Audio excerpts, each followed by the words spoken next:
How much more we have? A lot? Ooh. You in a hurry, bro? Always. You don't like doing this anymore, do you? I do sometimes. It depends on my mood. Sometimes I really enjoy it, and sometimes I'm like, ugh. Seems like it leans a little more towards the I honestly didn't think we'd be doing it this long. I get that a lot.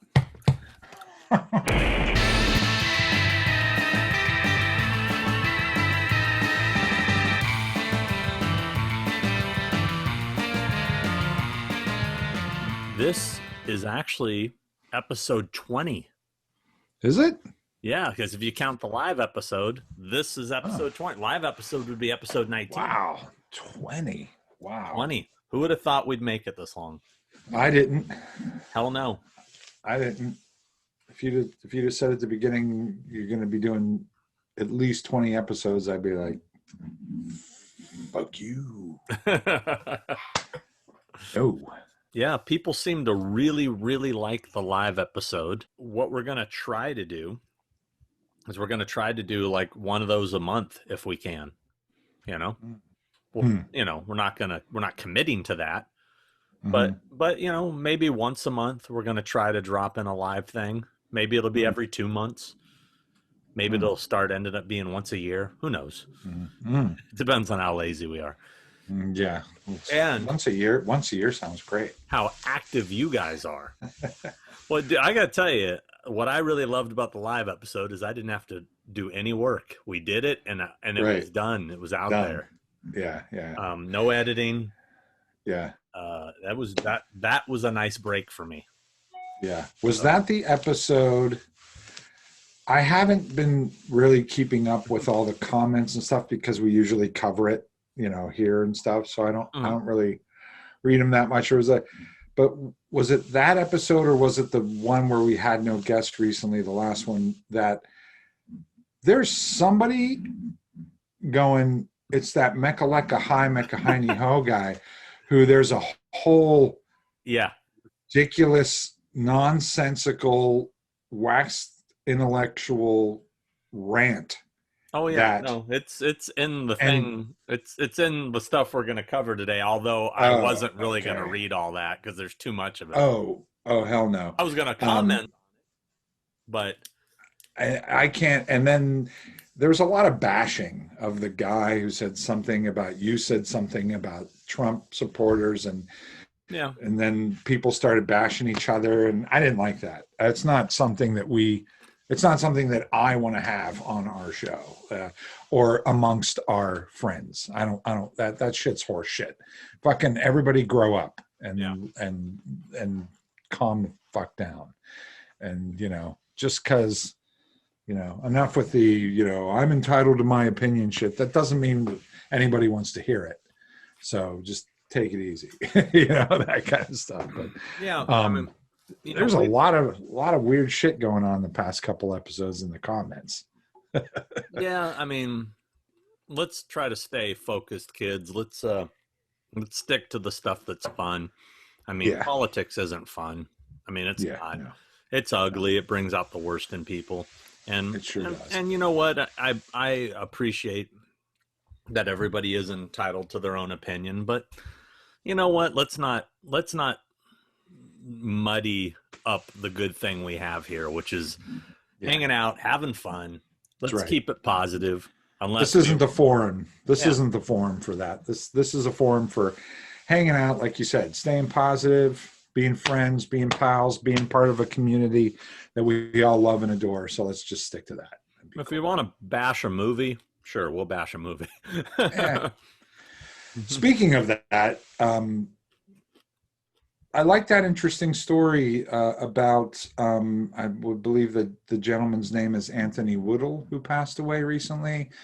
That was a terminal patient that David Gordon Green showed him Halloween Kills, and Jamie Lee Curtis officiated his wedding just before he passed, which I thought was a really wonderful story and a beautiful thing. And amongst us Halloween and horror fans, I think it just goes to show you that again, we all should have each other's backs and support each other, and no matter what. And I thought that was really beautiful and super cool. I just wish I was able to talk to him and find out what he thought of it. Would have been cool. But with that said, we have 50 other terminal patient requests to see the film. I'm just kidding. Exactly. Yeah, we got a lot to cover today. Yeah, that was a really cool story. It's funny. I read the story and I saw the pictures of him and I recognize him. I want to say I might have met that guy at a convention. I'm not sure. I looked him up on Facebook to see if we were friends, and we weren't. So, yeah, beautiful story. And for Jamie Lee Curtis to do that and David to do that, it was pretty great. I just saw some interesting news. Which was Zack Bagans from Ghost Adventures. You know who he is? No. You never heard of Zack Bagans? He's the host of Ghost Adventures. People say quite often that we look very similar because we both have the same haircut. Pretty much. I had it a lot longer than him, by the way. But he's the host of that Ghost Adventures show. I don't watch it, but he has the Zack Bagans Haunted Museum in Vegas, where he has all these haunted artifacts, all this stuff. Funny thing is, somebody told me about 2 years ago that he was looking for or wanted to buy the Poltergeist clown. He's the guy who won it, the one that just went to auction. I'm quite happy about that, because that means it's going to stay in Vegas and it's going to be on display for people to see, because I believe he's going to put it in his museum, that people can go and see it in person. So I used to always had a tradition. Every time I went to Vegas, I'd go to the Planet Hollywood restaurant and visit the other Poltergeist clown. And now I still can. So there you go. Cheers and welcome to the club, Mr. Bagans. There you go. Yeah. So we're going to jam through these questions. And these questions are comments and questions that come from the live episode. Okay. And just so you know, today on our milestone 20th episode of The Thing with Two Heads, featuring the beautiful Mr. Christopher Nelson. Fuck's that supposed to mean? I don't know. Beautiful. What the hell is that supposed to mean? What are you looking at me like that for? Milestone 20, you were saying. Milestone 20. Today our guest is writer, director, all-around good guy, Mr. Fred Dekker. Most noted, as the writer-director from Night of the Creeps and Monster Squad. Most recently, the Predator reboot that he and Shane Black wrote. Robocop 3. Robocop 3. All Through the House, Tales from the Crypt. A lovely man. Super fun, intelligent, well-spoken, articulate cinephile that... with a huge heart and a great sense of humor. It was a good interview. I really, really enjoy it. Yes, we just finished that interview, and you're going to get to see it after we're done babbling. Or that one dude is, this is where you fast forward to when he pops in. That's right. Get rid of all. No one wants to hear this nonsense. Yeah, no one wants to hear us yapping. Who wants to hear that shit? Even I get sick of hearing that. So. I want to say thank you first off to all the guys, all the people that participated in our live thing we did. That was so cool. And all the people that donated, that was overwhelming and really was. Yeah, really cool. And we in turn are giving it right back, because I took that money and then even added some of my own to it to order stickers. So we got 2 different Thing with Two Heads stickers coming. They've actually already shipped, so I should have them within a few days, I hope. So anybody who contributed, send me your, if you haven't already sent a self-addressed stamped envelope, send me your name that you contributed under and your mailing address, and I will send you free stickers. And anybody who wants free stickers, right here, address down here, send a self-addressed stamped envelope, regular size envelope. Make sure it's, inside the envelope, there's a prepaid one already filled out, and all I got to do is throw stickers in there and throw it in the mail, and we will give you guys free stickers. We are also going to take all the people that donated the last episode. I'm going to put their names on pieces of paper, and we're going to do a raffle, and we're going to raffle off this beautiful pumpkin here that Chris has already signed. As I saw him last night, we went to the movies. We saw The Thing and Fargo double feature at a drive-in. Yep. And if you care about me signing it too, I can also sign it. And then we're going to raffle this off to somebody, and we're going to throw in a few other cool giveaways. And it got me thinking of cool ways we can, if you guys are cool enough to, donate to us and participate in the live thing, we're going to start coming up with really cool giveaways that we're going to announce at the beginning of our live feed. And then for every $5 you donate, we're going to give you a raffle ticket, and we're going to do big raffles for prizes. I think it's going to be a cool thing, but no matter how much you donated in this last one, you're going to get raffle tickets. And if you donated $20, I'll put 4 raffle tickets in for you. If you only donated $1.99, which a couple people did, you're still going to get a raffle ticket. Everybody's going to get to participate in this one. Next one, we'll start fine-tuning the rules. We'll do the $5 thing, and we'll make it a thing. And it's going to be fun, and we're going to have fun doing this. It's a thing. Sean comes up. He's a thinker. He thinks of things, and then it becomes a thing. Yeah, with 2 heads. Yeah. Also, I need to get on top of the T-shirt thing. I was going to bring that up. I was like, where are we at with T-shirts? Because I'm about to fucking do it myself. Well, brother, don't let me stop you.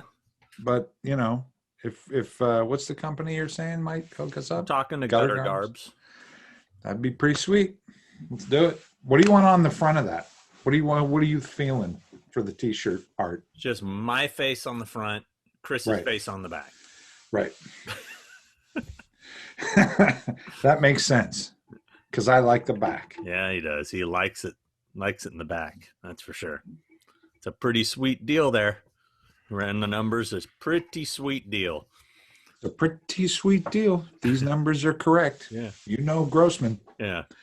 Sweet deal. So what are you thinking on the cover of that shirt? What are you thinking? Just the regular logo, or are we going to do the Alive version? I like the Alive. I like the Alive version. It's a good T-shirt graphic. That could be a good T-shirt graphic. It could be. Or maybe I'd do a whole new one. A whole new idea, concept. Okay. I don't know. All right. But I guess we got to do at least the logo, the regular logo, our regular logo. Yeah. Yeah. Now you guys let us know what you think. So we're going to go through some comments here. We got lots of comments. We're going to start with 80s Monster Kid, who said, I can't believe someone had an issue with Sean and Chris reading the fans' questions from the comment section. LMAO. What a tool. That's what makes the show so wonderful. Imagine being a fan of the show and Sean reads your comments and then sparks a convo between Sean and Chris. Priceless. There's no reason to call somebody a tool. Let's not call each other names, guys. We're not in. Look, we'll get to the point where Sean and some other dude commented about my attire in that video for a while. We'll get to that. We'll get to the Did you watch it? The 8th grade bullying. Did you watch it? Guys, I didn't. I didn't. But we'll get to the 8th grade bullying of someone's retro attire. But you really gotta watch. You need to watch we weren't. No, you need to watch it. When I was putting the video in there, I was thinking to myself, Chris is gonna fucking hate me so much when he sees. I'm all for laughing at myself, and there's a lot to laugh at. I'm easy target, but let's not call each other names, guys. I can't believe nobody pointed out how bad my acne was. Man, I was looking rough back then. Yeah. Talk about proactive. Yeah. I could have used some proactivity. Yeah. But anyway, sorry, you were reading. Go ahead. My undercut, fucking long hair with the shaved sides. Yeah. All right, so yeah, hey, I think we've covered that pretty well. That we're not going to stop reading your comments, and that guy can fast forward, and that's the end of that. He's not even hearing this because he's fast forwarding. So that's right. What is this crap? I'm going to text. What is this crap? Okay, so this Mekaleka High Meki Heine Ho guy is really, it's funny. He'll make a good comment and then he'll go on a crazy rant. Right. This is one of the good comments he had. The way Chris described the show's format as a hangout, etc., and also the way Sean mentioned the channel comments generating conversation between the two of them are exactly what Opie and Anthony described as the concept behind their show. And the reason they brought topics to the show that were not funny or entertaining in and of themselves, but served the purpose of bringing out the jokes. So that's a good, constructive comment. I'm not really familiar with Opie and Anthony. I've heard of them, but I mean, I know they're radio hosts, I guess. So cool. Right. Lewis said, question for Chris. And the next one, what was it like applying Pennywise makeup for the VR thing back in 2017? Huge It and Halloween fan. Huge It and Halloween fan. The Myers not as cool as the Pennywise. But no, it was fun. It was awesome. It was great. It was an honor. It was a fun makeup to do. Not a terribly difficult makeup. Some of it is by the VR thing. It was. I did makeup here in LA because my buddies in the movie was shot, and the makeup artists live in Toronto, Canada. And I got a call to do him here because I was here and I'm buddies with them and blah, blah, blah. And so I did, part of it was for the VR experience. I think it was for maybe Universal or it's not Universal. It was for some Halloween haunted convention thing where it was It VR experience where you go into a school bus or something and you put these VR things on, and it was I know what you're talking about. Pennywise comes at you and he's all I didn't get a chance to check it out, but they had it. They had brought that bus to Horror Hound in Indianapolis, and they had it in the parking lot, but I was too busy working. I didn't get to try it. Yeah, so part of my job was in doing that, recreating that makeup on him was to shoot a lot of that stuff. We shot a lot of that stuff. Oh, see, I was always confused when they talked about you doing Pennywise makeup. I'm like, I don't remember him working on that movie. So you didn't work on the movie. You just did that. I didn't work on the movie. We did some additional photography and shot that VR stuff. Gotcha. So I did technically work on the movie, the first one, not the second one. I didn't do it, but it's a lot of times. Sometimes that happens. Happened to me on a few movies, like Suicide Squad's a good example. Finished principal photography. I went on to something else. Months later, they had to do reshoots or additional photography. I was unavailable, so I hired a couple guys to recreate the makeup that I did, and that happens. And we flip-flop, and so I got to do, that's how I ended up doing the Deadpool makeup on the first Deadpool for quite a few scenes. Is we reshot some scenes and did some additional photography, and Bill Corso, the artist who did that makeup, wasn't available, so he entrusted me to recreate the Deadpool makeup, and so that's what happened with the It thing, and so I ended up doing that. And it was a blast. I like that makeup. It's not difficult, other than it has to be very clean, but it was fun. It was a really fun makeup to do. And he was great. The actor's great, and the director's great. And I had a great time. I would do that makeup again in a second. So yeah. Very cool. Very cool. All right. Yeah. So we got Bernie Madow said, I love the interviews, but this part of the show is the best part in my opinion. So right on. Bernie. Thank you, Mr. Good. Thanks, Bernie. Thanks, buddy. Lee Griffith said, I believe the guy who purchased the Poltergeist clown at auction was none other than Zack Bagans of Ghost Adventure. Can't wait to see the interview with Fred Dekker. Monster Squad was always a childhood favorite of mine. Quick question. What were some of your favorite cartoons to watch when growing up? Funny, I just covered the Zack Bagans things. I just learned that myself. And, welcome to the club, Zack. Favorite cartoons. When I was a little kid, my favorite was Underdog. Still is a favorite today. That was in, of course, I liked Scooby-Doo's, Groovy Ghoulies. Chris? I was a huge Speed Racer fan. I loved Speed Racer. I loved Scooby-Doo, of course. Speed Racer, Scooby-Doo, Bugs Bunny, Warner Brothers, all that stuff was great shit. I love the Super Friends. I was a big Super Friends Justice League guy back in the day. Groovy Ghoulies, of course. But Speed Racer was my thing. I don't know why I gravitated towards that, but when I was young, I was really into Japanese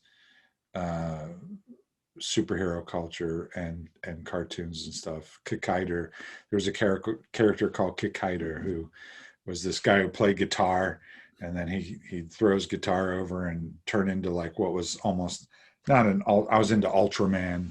You covered Kikaider in a previous episode. Did I? Yeah, I even showed clips. Oh, did you? Yeah. There you go. But anyway, yeah, those are the cartoons I was into. Yeah, and I'm sure I'll think of a bunch more after we're off the air. Yeah, it's not a cartoon, but yeah, I used to love Giant Robot. Johnny Sacco and his flying robot was big. I still collect Giant Robot stuff. I collect Underdog stuff. I collect Groovy Ghoulies stuff. So, so Groovy Ghoulies and Underdog were my two favorite cartoons as a kid, for sure. A Retro Syntax Era said, "Thanks, guys. Wow. Damn, that was heavy. Chris is right. We are getting dumber. What can you do? Read more books." All right. Thank you, sir. There you go. Thanks for listening. Appreciate it. And keep your opinion to yourself about the books. No, I'm kidding.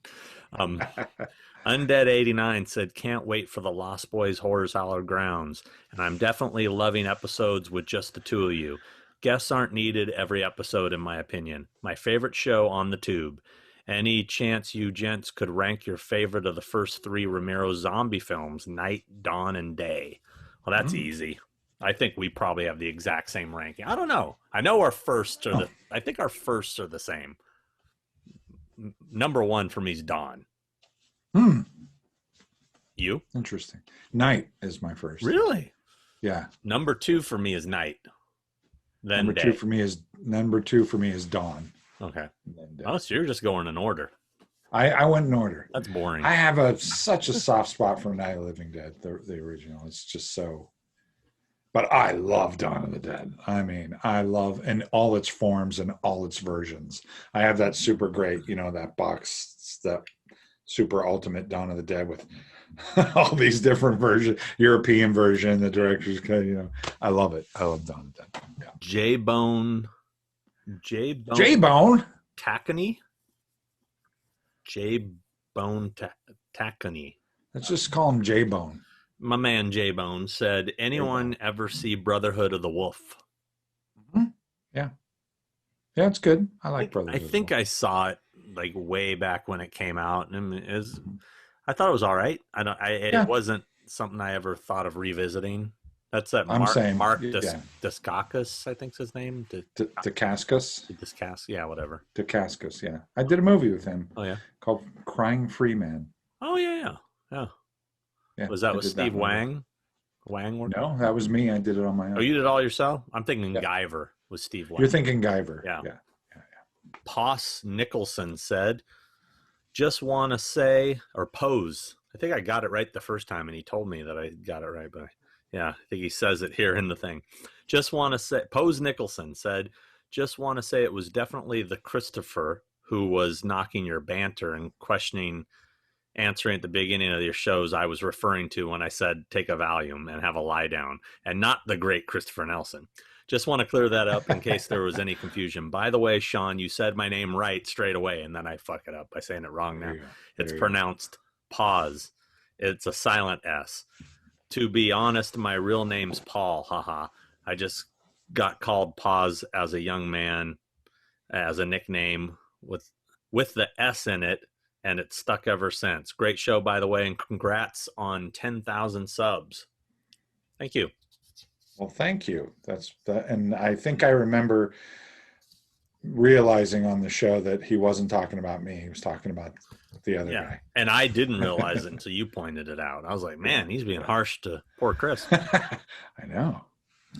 Barlow's Boutique said, I believe Marge from Jaws 2 is the best looking woman from the franchise. I don't know about that, but also whatever fills your spank bank, buddy. Yeah. Also, the Not Quite Hollywood documentary segment on stuntmen was bonkers. Those guys were nuts. Yeah. Yeah, that's that Australian documentary about Australian movies. It's great. Great documentary. Zack at Jason, I read your comment. Thank you for agreeing with me. We'll just keep it at that. Christina Healy, thanks for reading my comment. Sorry for the grammar mistake, as I sometimes forget to read back and fix those mistakes. So, oops.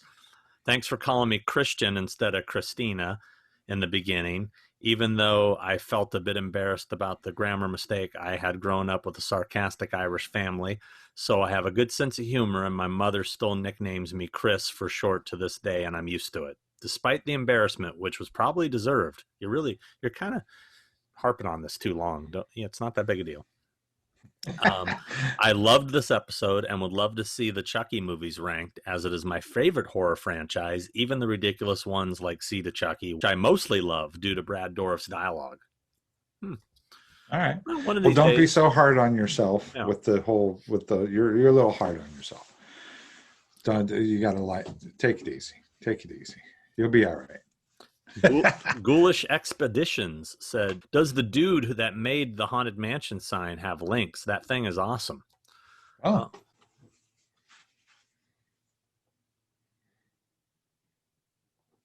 If you're seeing this, my friend, send me a link so I can post on the next episode, and I will, if those are available for purchase. I don't know if they are. I don't know if he does it as a hobby. He should. Or he sells them. He's got to sell them. He must sell them somewhere. He's got it. He should. They're really beautiful. I hung mine in my Haunted Mansion themed bathroom.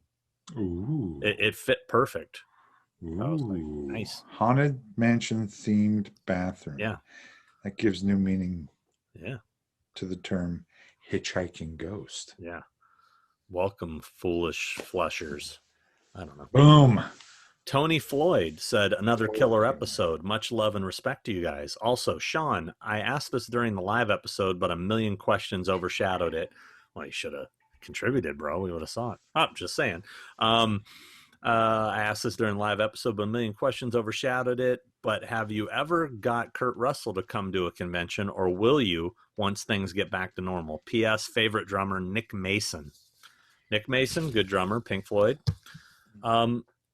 I've never personally ever had any contact with Kurt Russell. I know show promoters who have. And one time it sounded like it might have been close to happening, but didn't. I don't know. If I ever had some real face-to-face time with him, I might be able to talk to him about it. And, it's one of those things when you meet celebrities like that, unless you're in a real relaxed environment, it's really hard to have a real conversation. And to try to pitch somebody something while you're passing by is just a waste of time. Yeah. Because they're constantly getting that. Yeah. Constantly getting pitched something. Yeah. I had quite the exchange with Kurt Russell on Guardians of the Galaxy 2. Oh, I'm jealous. I'll tell that story. It's a good story. I'm not going to tell it right now. I'm going to tease it. Oh, it's a good story. It's a good story. Yeah, he's one of my bucket lists for sure. I mean, is he? I mean, dude, he was not thrilled about signing my Thing Laserdisc, which is signed by darkness, my old friend. Duke. Really? He was not thrilled about it. That's disappointing. It was. When I tell you the story, you're gonna. It's a good story, and I know I'm teeing it up a little too much to not tell it, but I'm gonna save it because it's a good one. You say it's a good story, like it's good, but then you say he wasn't happy about signing it. It sounds like it's bad. So it's both. The story is good. Yeah. The content, the arc of it. Well, that's the context of it. I've heard nothing but great things about him. He's a very nice man. I mean, in fact, I've never met him, but I have a Thing mini poster signed by him that my good friend Devin Whitehead, who's a pretty well-known artist in the genre, he's one of those guys. He's a hardcore, what they call a grapher, and he goes to premieres and airports and wherever he has to go to get an autograph. And he'll constantly let me know, like if he knows it's somebody I really want, he'll be like, dude, Kurt Russell's coming in on the blah, blah, blah flight at LAX. How they find this stuff out. How do they find that shit I don't know. But I'm just like, and I've never done that. I'm like, dude, I can't do that. I can't show up at the airport. I can't do that. Right. But he said, I'll get you something. And he takes, he said Kurt always stops and signs for them. Wow. No, he's a very nice man. I'm not saying he's not. Don't get the impression that I'm saying he's not a nice guy. He's an interesting guy. Kyle Morris said, you're doing a great job, and this is one of the main shows I look forward to weekly after work. If you can give any other known details on the black box, I'm very curious. It's odd that it's so hard to find anything on it. Yeah, I found as much as I could to throw into the episode. I added little things. Daniel Caruso. Fuck you. Hi, guys. I'm really glad you like the stuff I've sent you. I really do appreciate you guys and what you do for the fans. This past Friday was a treat. I enjoyed being able to talk/text to you guys live. It was fantastic. Also want you to know, I love the fact that you guys read our comments. It's the part that always feels like we are sitting in the same room laughing at the same things.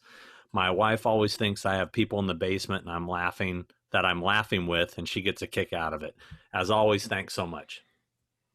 Well, thank you, Daniel. That was very nice of you. We appreciate your commitment to the show. Your ongoing devotion. Kevin Reynolds said, Sean and Chris, I love that you dedicated episode 18 to answering fan questions. The guest interviews are fantastic, but it means more to see you guys taking time to engage your fans and making us feel like an integral part of the show. Cheers to you both. Cheers to you both. Keep up the awesome job. Thank you, sir. Thanks, buddy. Sawyer Smoke said the Halloween cast video dropping on Halloween was a treat. Thank you both for all the hard work you guys do for all of us horror nerds out there. Enjoyed cracking a cold one with some snacks and joining in on the live stream last Friday. You're welcome. Thank you. You're welcome. That's awesome. Lee Fusion Robinson said Halloween at home was amazing, pal. Sent it to all of my mates and filming in Halloween and told them okay. And told them to watch the film you was in. Hey, you did a great job, bud. And lots of thumbs and the medal sign. Thank you, Lee Fusion Robinson. We got another one from Paz Nicholson. Nearly forgot to ask my question. I was wondering what both of your favorite soundtracks of a horror movie is, and also a non-horror movie as well. By soundtrack, I mean actual songs, not themes. So he's talking about like rock soundtracks of like actual band music. Like my favorite one is Return of the Living Dead, and my favorite non-horror is SLC Punk. What is your two faves? Just rock, like music ones. That's an interesting one. That is a good one. I like Dazed and Confused a lot. Yeah, that's a good one. I like Grosse Pointe Blank has a good soundtrack. Yeah, love that movie so much. Yeah. That's a really underrated gem. Oh, it really is. Anytime that's on, I have to watch it too because it's just so good and funny and great. Yeah, yeah. And I love Joe Strummer and I love all that stuff. But it's funny as you talk about like sort of a disappointing meet. John Cusack. I've met him a couple times, and I've heard that's all I've ever heard about that guy.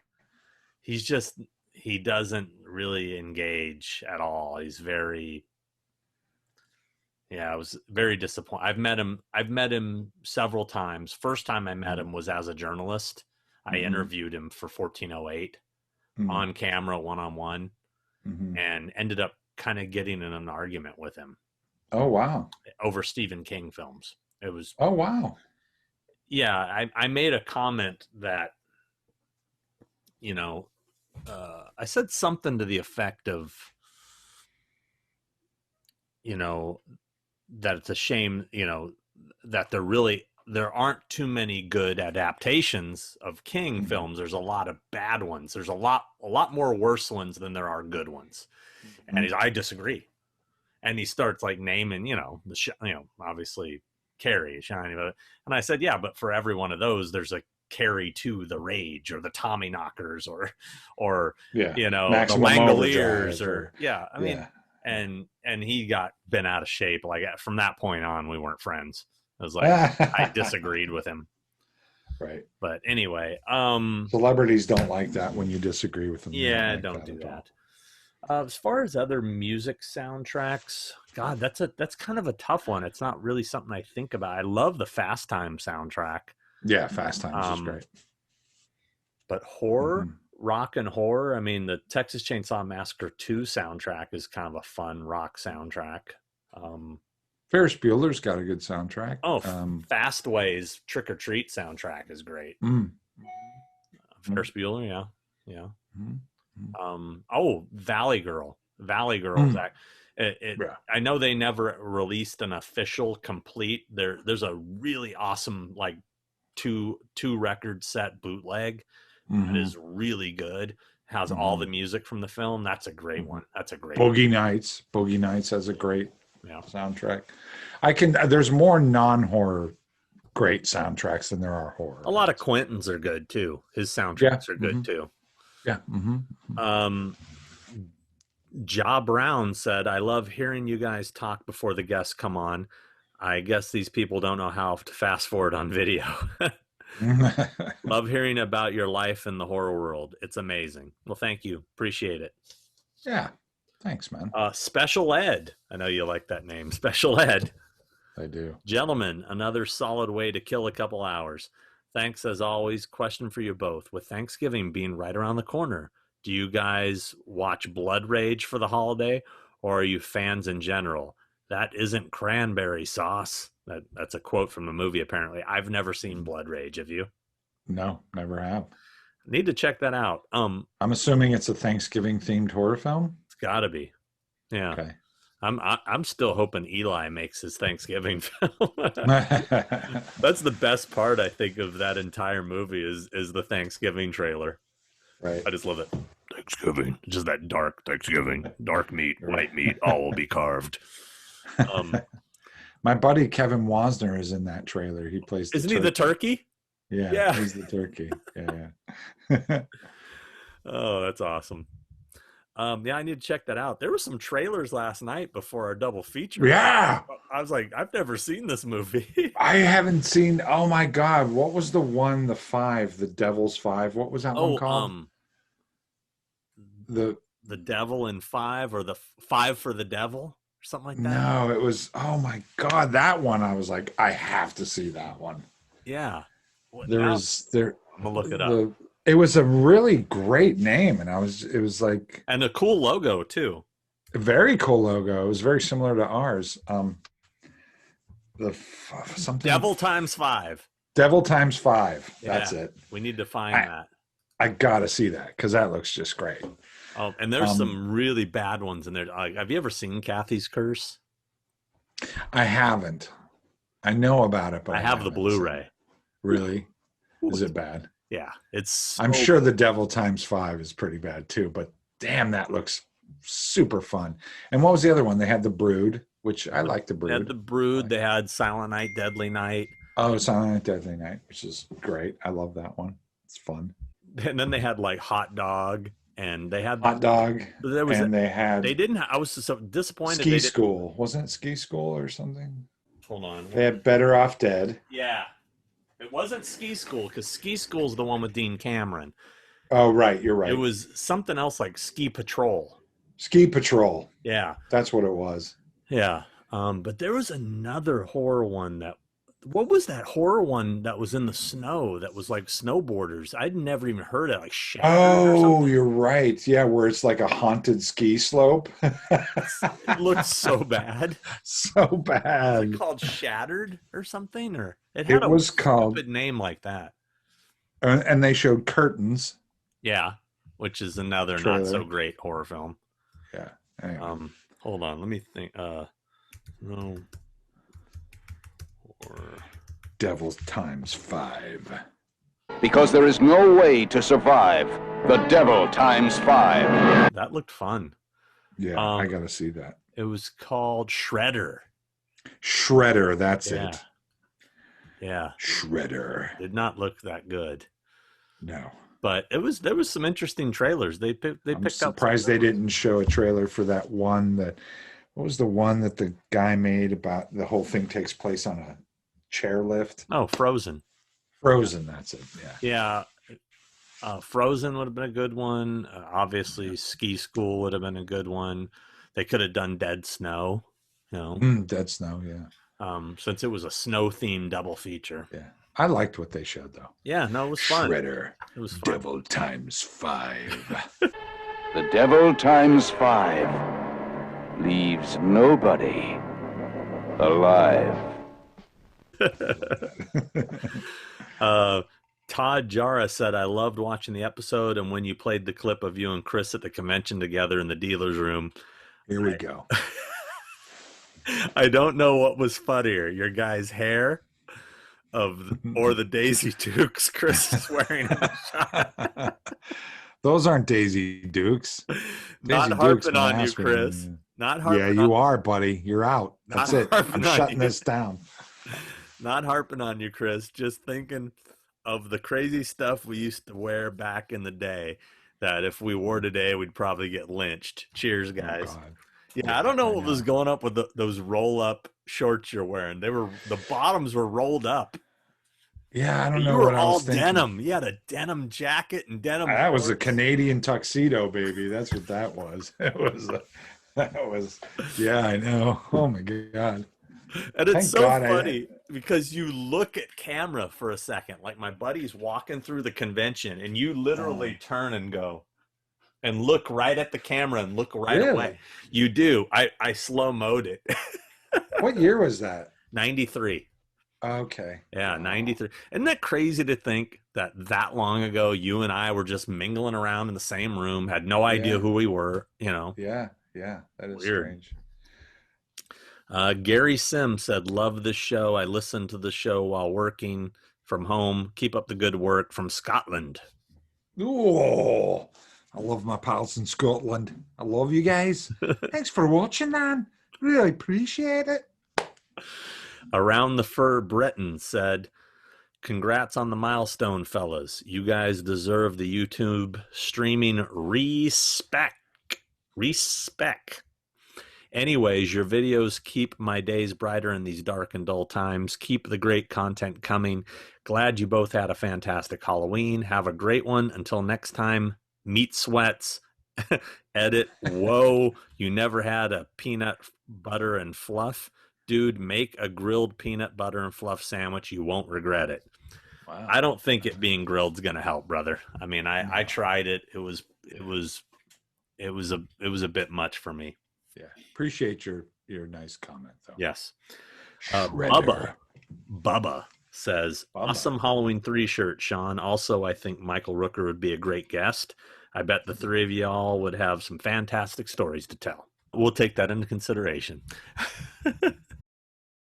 EL Vetter said, yeah, this at 11115, my question appeared. Haha.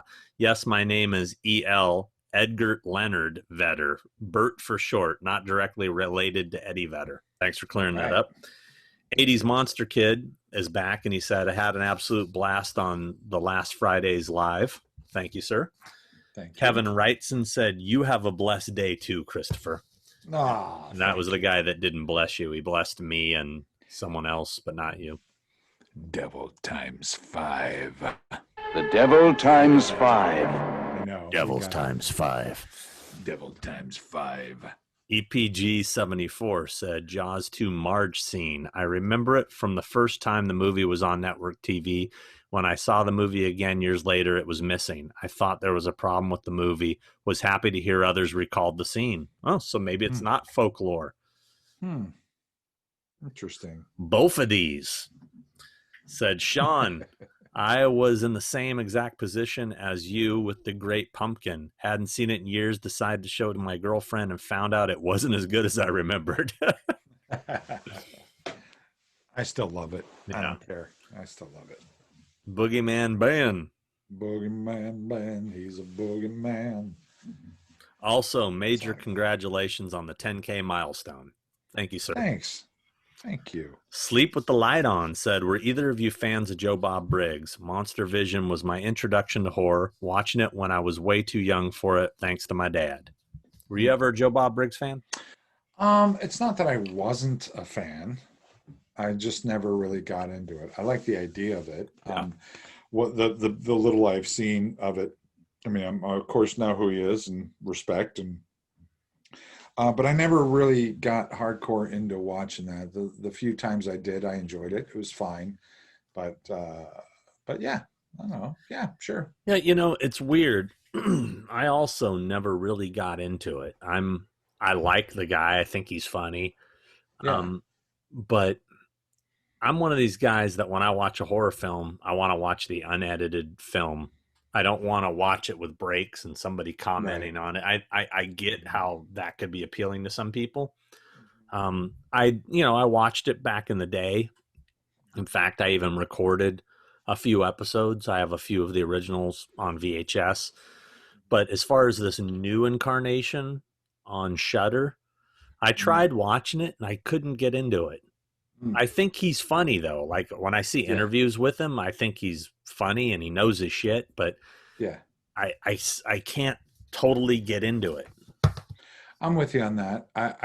It's kind of like Svengoolie. I watch Svengoolie sometimes, which I tape still, and I'll put it on. And I was never a fan of getting interrupted while watching a movie. Yeah, it takes me. I get into it too much.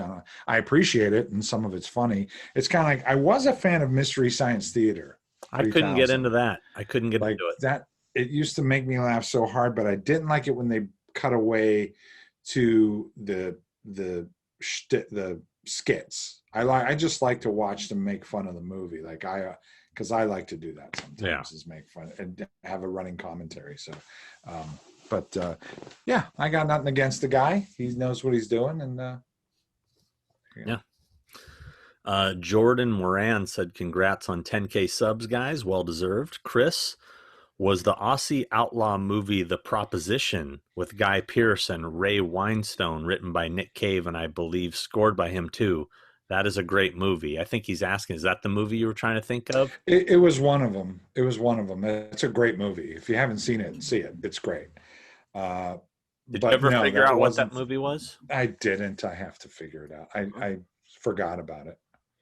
It's a good movie though. Oh yeah, I did. I said it on the show. Did you? It's something about the Kelly Gang. Oh, that's right. The Kelly Gang. That's right. That's right. That one. Yeah. Mike Wolf said, another great episode, fellas. How do you feel about the Nightmare on Elm Street remake? The one with Jackie Earle Haley? Yeah, I thought it was bad. Yeah, I didn't like it. Yeah, I thought Jackie Earle Haley did a fine job. He's a great actor. I just thought it was a bad script and not. Yeah, it just wasn't well done. I 100% agree. I think it couldn't make up its mind what it wanted to be. I think I think that it was trying to Was Freddy Krueger innocent? Was he guilty? Was he a child molester? Was he a child killer? What was it like? It didn't have any definite rules, and I thought he did a great job as Freddy Krueger. I thought he did an excellent job. I thought he was underused, and the potential of what that wasn't met. So, yeah. What's the best recent / modern horror flick you guys have enjoyed? When we say new, what are we talking about? Within the last couple years? Is it the last 5 years? Can't ask. I have no way of asking. The Witch. I love The Witch. I love Robert Eggers' films. I like The Lighthouse. I consider that a horror film. I haven't seen The Lighthouse yet. I really enjoyed it. It's fucking weird as shit and awesome and beautiful. I enjoyed. I liked Hereditary. I like Last Train to Busan. Yeah, Midsommar, Last Train to Busan. Midsommar didn't do much for me. Thought it was trying too hard to be weird. Yeah. I liked Hereditary though. I watched Possessor the other night. Yeah. It wasn't bad. I wasn't totally crazy about it, but I didn't hate it as much as I thought. Oh, Boogeyman Ben. Yeah, it's something more than just a comment. Boogeyman Ben is back again. Is Boogeyman Ben. Thanks so much for another great episode. Question for you both regarding Christmas movies. Do you both consider Gremlins a Christmas movie? Yes. Absolutely.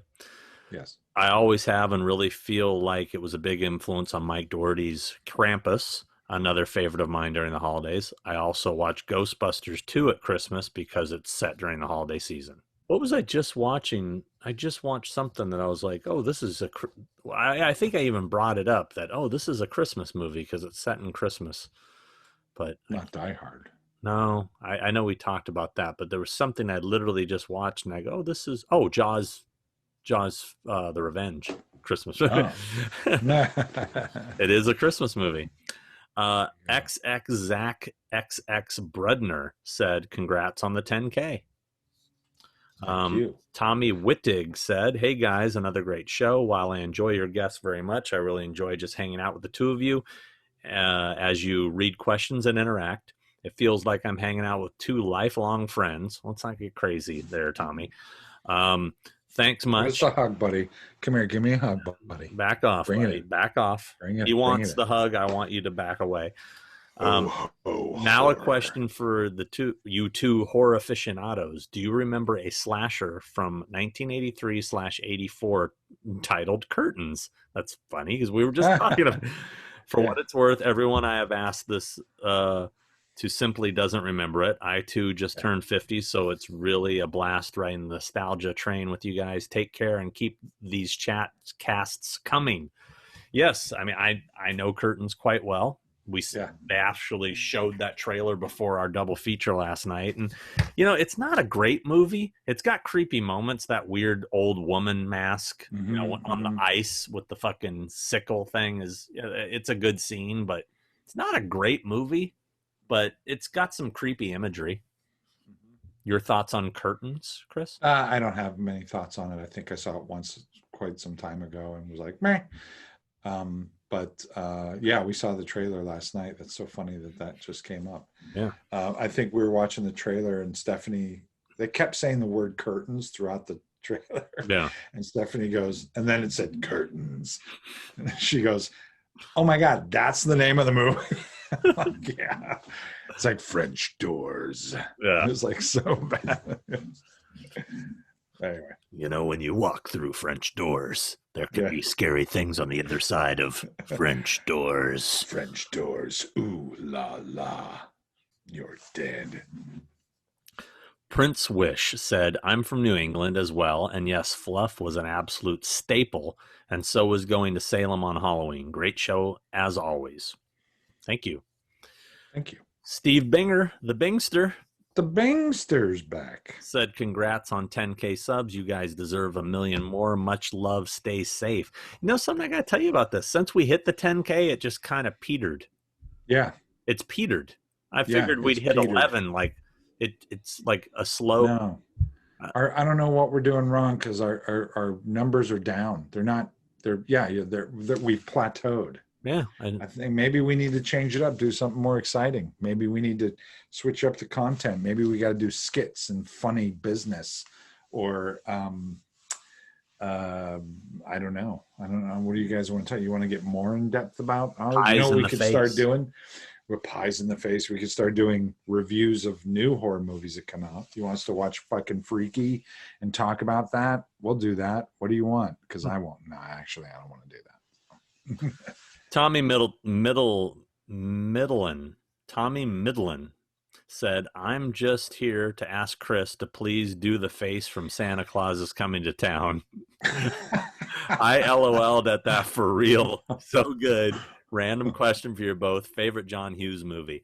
Dude, when you did that face, I looked really hard to try to find I knew the face you were doing. Yeah. And I was like, man, I don't want to have to actually pull out the Blu-ray, Right. burn a copy of it and watch through the whole movie to watch him go, but you do it better than me. Do the face. Come on. I love that. All right. The Kris Kringle scared face. There you go. Dude, when I saw that, when I was editing, I was dying. You nailed that. Yeah, I love that face. It burned into my brain when I was a kid. I don't know why. It was just did. Favorite John Hughes movie? Oh, boy. That's a good one, man. I mean, you can't. Breakfast Club. That's mine.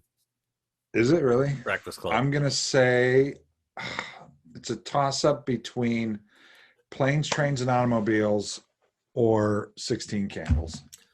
Yeah, Planes, Trains, and Automobiles doesn't even enter my ranking. Oh, my God. I'm sorry.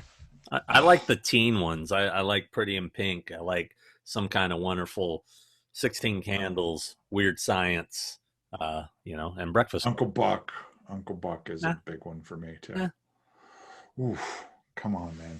Nope. John Hughes at his best. Nope. Not a fan of the Uncle Buck. But 16, if you're going to go teen John Hughes, I'm going 16 Candles all the way. Okay. The movie is genius. Okay. Brilliant. Brandon Gregory, I agree. Animal Kingdom is fantastic. Also, if you're ever in the mood, check out 2007's Candy. It's about a drug-addicted couple played by Heath Ledger and Abby Cornish. It is very entertaining. Oh, I'm going to check that out. Thank you. Never seen it. Never, me neither. Kelsey Solom said, "So sorry to have fallen behind. Love the Jaws episode. Any status on merch? And what's the address again to send stuff to? Question, have either of you seen the Rocky Horror Picture Show? Ever met anyone from the cast?" Well, right here is the address where you can send stuff to us. We kind of covered the merch thing already. Stickers are coming if you want them. That same address right here, send a self-addressed stomped envelope, and I will send you stickers. As far as Rocky Horror Picture Show, I've pretty much met everybody except for the main guy, Richard. What's his name? The guy who created it, Richard. The guy who plays Riff Raff. Riff Raff? Yeah, Richard. His name's escaping me. It's funny because that's the story I have about meeting him. Oh, he's the one guy you met? I've met Tim Curry, who's wonderful. I got to hang out with Tim Curry at his house for like 8 hours. That's cool. Because a buddy of mine did a private signing with him. So I went to his house. He lives very close to you, actually. Very close. Does he? Yeah. Where's he live? Richard O'Brien. Richard O'Brien, yeah. And I helped him with the private signing. It's really, lovely gentleman. Met all the other. I know Barry Bostwick pretty well from the convention scene, and I work with Meatloaf, so I talk to Meat. Oh, I met Meatloaf. That's right. I talk to Meat quite often. And actually, Meat will probably be a guest on our show pretty soon because I had mentioned it to him, and he's down. So yes, and as far as Rocky Horror, I'm never been a big fan. I love the music. Neither. Love the music. Yeah. But I don't get it. Yeah, I don't either. I don't get it. I just don't get it. I don't like musicals though. And I that one I was just it's just too goofy. I don't know. I'm like, what? I don't know, man. But I met Meat and I auditioned up for the same role. I met him in an audition when I was acting. I ended up getting the role, actually. But I thought you did makeup on. Didn't you work on Pelts? No. Okay. Somebody I know worked with him on Pelts, the Masters of Horror episode. No, I met him at an audition for, it was an HBO series pilot called 1%. And it was a biker pilot, and it was being shot at the same time that Sons of Anarchy pilot was being shot. And I went out for the HBO pilot, ended up getting the role, and we shot the pilot, but it didn't get picked up, and I was so bummed. And then I met Richard O'Brien in Australia, in Sydney. I was there doing a movie, and I got invited to a party at his house. And I went to his house, and Jennifer Connelly was there, and he was there, and went there with a couple of people on the crew, got really drunk, and then he hit on me. And I was like, I gotta go. And you've been together ever since. And we've been together ever since. Hi, Richard. Talking about you. No. But yeah, so that's my... But yeah, not a big fan of the Rocky Horror Picture Show. Easy the Third said, question for Chris. Without ending your career, do you think you could let us in on your favorite director? One you've worked with and one you love for their work overall. I don't know how that would end your career. Yeah, no. I think maybe like thinking, if you say that so-and-so is your favorite director, it might offend other directors. I don't know. Oh. Your favorite director, one you've worked with, and one you love for their work overall. One I've worked with, my favorite director, I don't know, I have a couple. I've worked with some good ones. Tarantino's a good one. Jay Roach, who I worked with on the Austin Powers films, he's a good director. I like him a lot. It was fun. And others I worked with, Paul Thomas Anderson, it's great. David Gordon Green is great to work with. I got to say that. There's a lot that I've worked with. I've been lucky to work with some pretty amazing directors. Barry Levinson was great. As far as people I'd want to work with that I like their work, David Fincher. I've always wanted to work with David Fincher. I really want to work with Robert Eggers, is the director who did The Witch and Lighthouse. I really want to work with him. I never got to work with David Cronenberg. I always wanted to. It's endless. People that I really like right now that are directing. There's some really great directors. The guy who directed Drive, I really like his work. Windig, what's his name? Rufus Windig, something. I don't know. Anyway, Guy who directed Drive. He directed Drive. He was a great director. But anyway, there you go. Boop. David and Abby's Movie Massacre said, fluff needs to be refrigerated. It tastes better cold. Love the channel. You guys are awesome. Keep on going on. Or keep on keeping on. Funny thing, I read that comment and I immediately put it in the fridge. Still don't know what I'm going to put it on. Right. But, I have an idea what you can put it on. Mike Wolf said, yo, can you post the trailer to that Spooky World documentary? Would love to see it. Thanks, fellas. Always a pleasure. I thought I did post it. I posted on the screen the link to the trailer. Look back at that episode when I'm talking about it. I posted it, damn it. Maybe do it again. I don't know. God dang, now I got to go back and copy it and put it here. Okay, here it is again. All right. Mike Wolf, you seeing this shit? Follow this. Pay attention, Mike. Yeah, thanks for extra work, Mike Wolf. Bump in the Night Studio says, caught this on No Views, #1 over here. So he was the first guy to view that. He was firsties. Nathaniel Verse said, another excellent episode. Love your stories and all the work you both have done. Mark Todd said, don't let naysayer fool get you down because he doesn't like comments being read. The interaction is awesome. He just hates fun. Besides, there's some irony in making a comment about not liking comments. That's kind of an Obi-Wan who's the fool sort of thing. Okay. Fear the Juggalo said, Hey guys, thanks for answering and going in depth on my Movieland black box question. Oh, so it was he who asked the black box question. Sorry I bored Chris with it. Boy, the timing is good. Yeah. Another question. Do you guys remember Disneyland's Mickey's Halloween Haunt that had live scare actors in the rides and attractions? I believe that was the only year they did it because they got so many complaints and it was too scary. Feel free to check out again, Chris. Wow.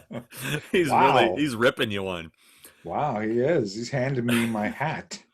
Can you guys do an episode on top 5 favorite Twilight Zone episodes and least favorite you'd wish not now. You'd wish to the cornfields. Would you to the cornfields? Would love to hear your opinions and see any movie props you guys may own. Thanks. Well, look, right there's a few right there that Chris owns. Yeah, I have tons of them. I'm not showing them to you now. I'm checked out. Don't be a bitch. I'm having peanut M&Ms. Yes, we all can hear that. All right, that's all I have left. I needed some Really? nourishment. Really? Is that it? I've never heard. No, there's still more. Oh. I meant that's all I had left of fucking M&Ms. Oh. You got wow. We got some life out of Chris there for a second. Oh, we Is done that it? Great. I've never heard that Mickey's Halloween Haunt thing. That sounds Me neither. Cool. It does sound cool. I prefer that. How cool would it be to have like real pirates jumping out at you in Pirates of the Caribbean? That'd be awesome. Arg! You know, Go in the Haunted Mansion. That'd be awesome.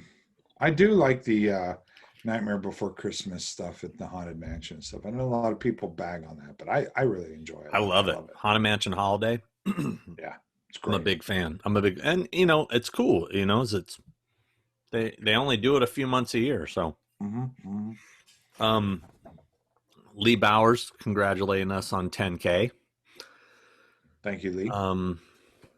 Steve the Bingster's back, said he wants to know if we had any big plans for Turkey Day. I have none. Not big plans. I mean, I'm going to cook. Girl and I are going to cook. We love to cook. I love cooking Thanksgiving dinner, especially my homemade mashed potatoes.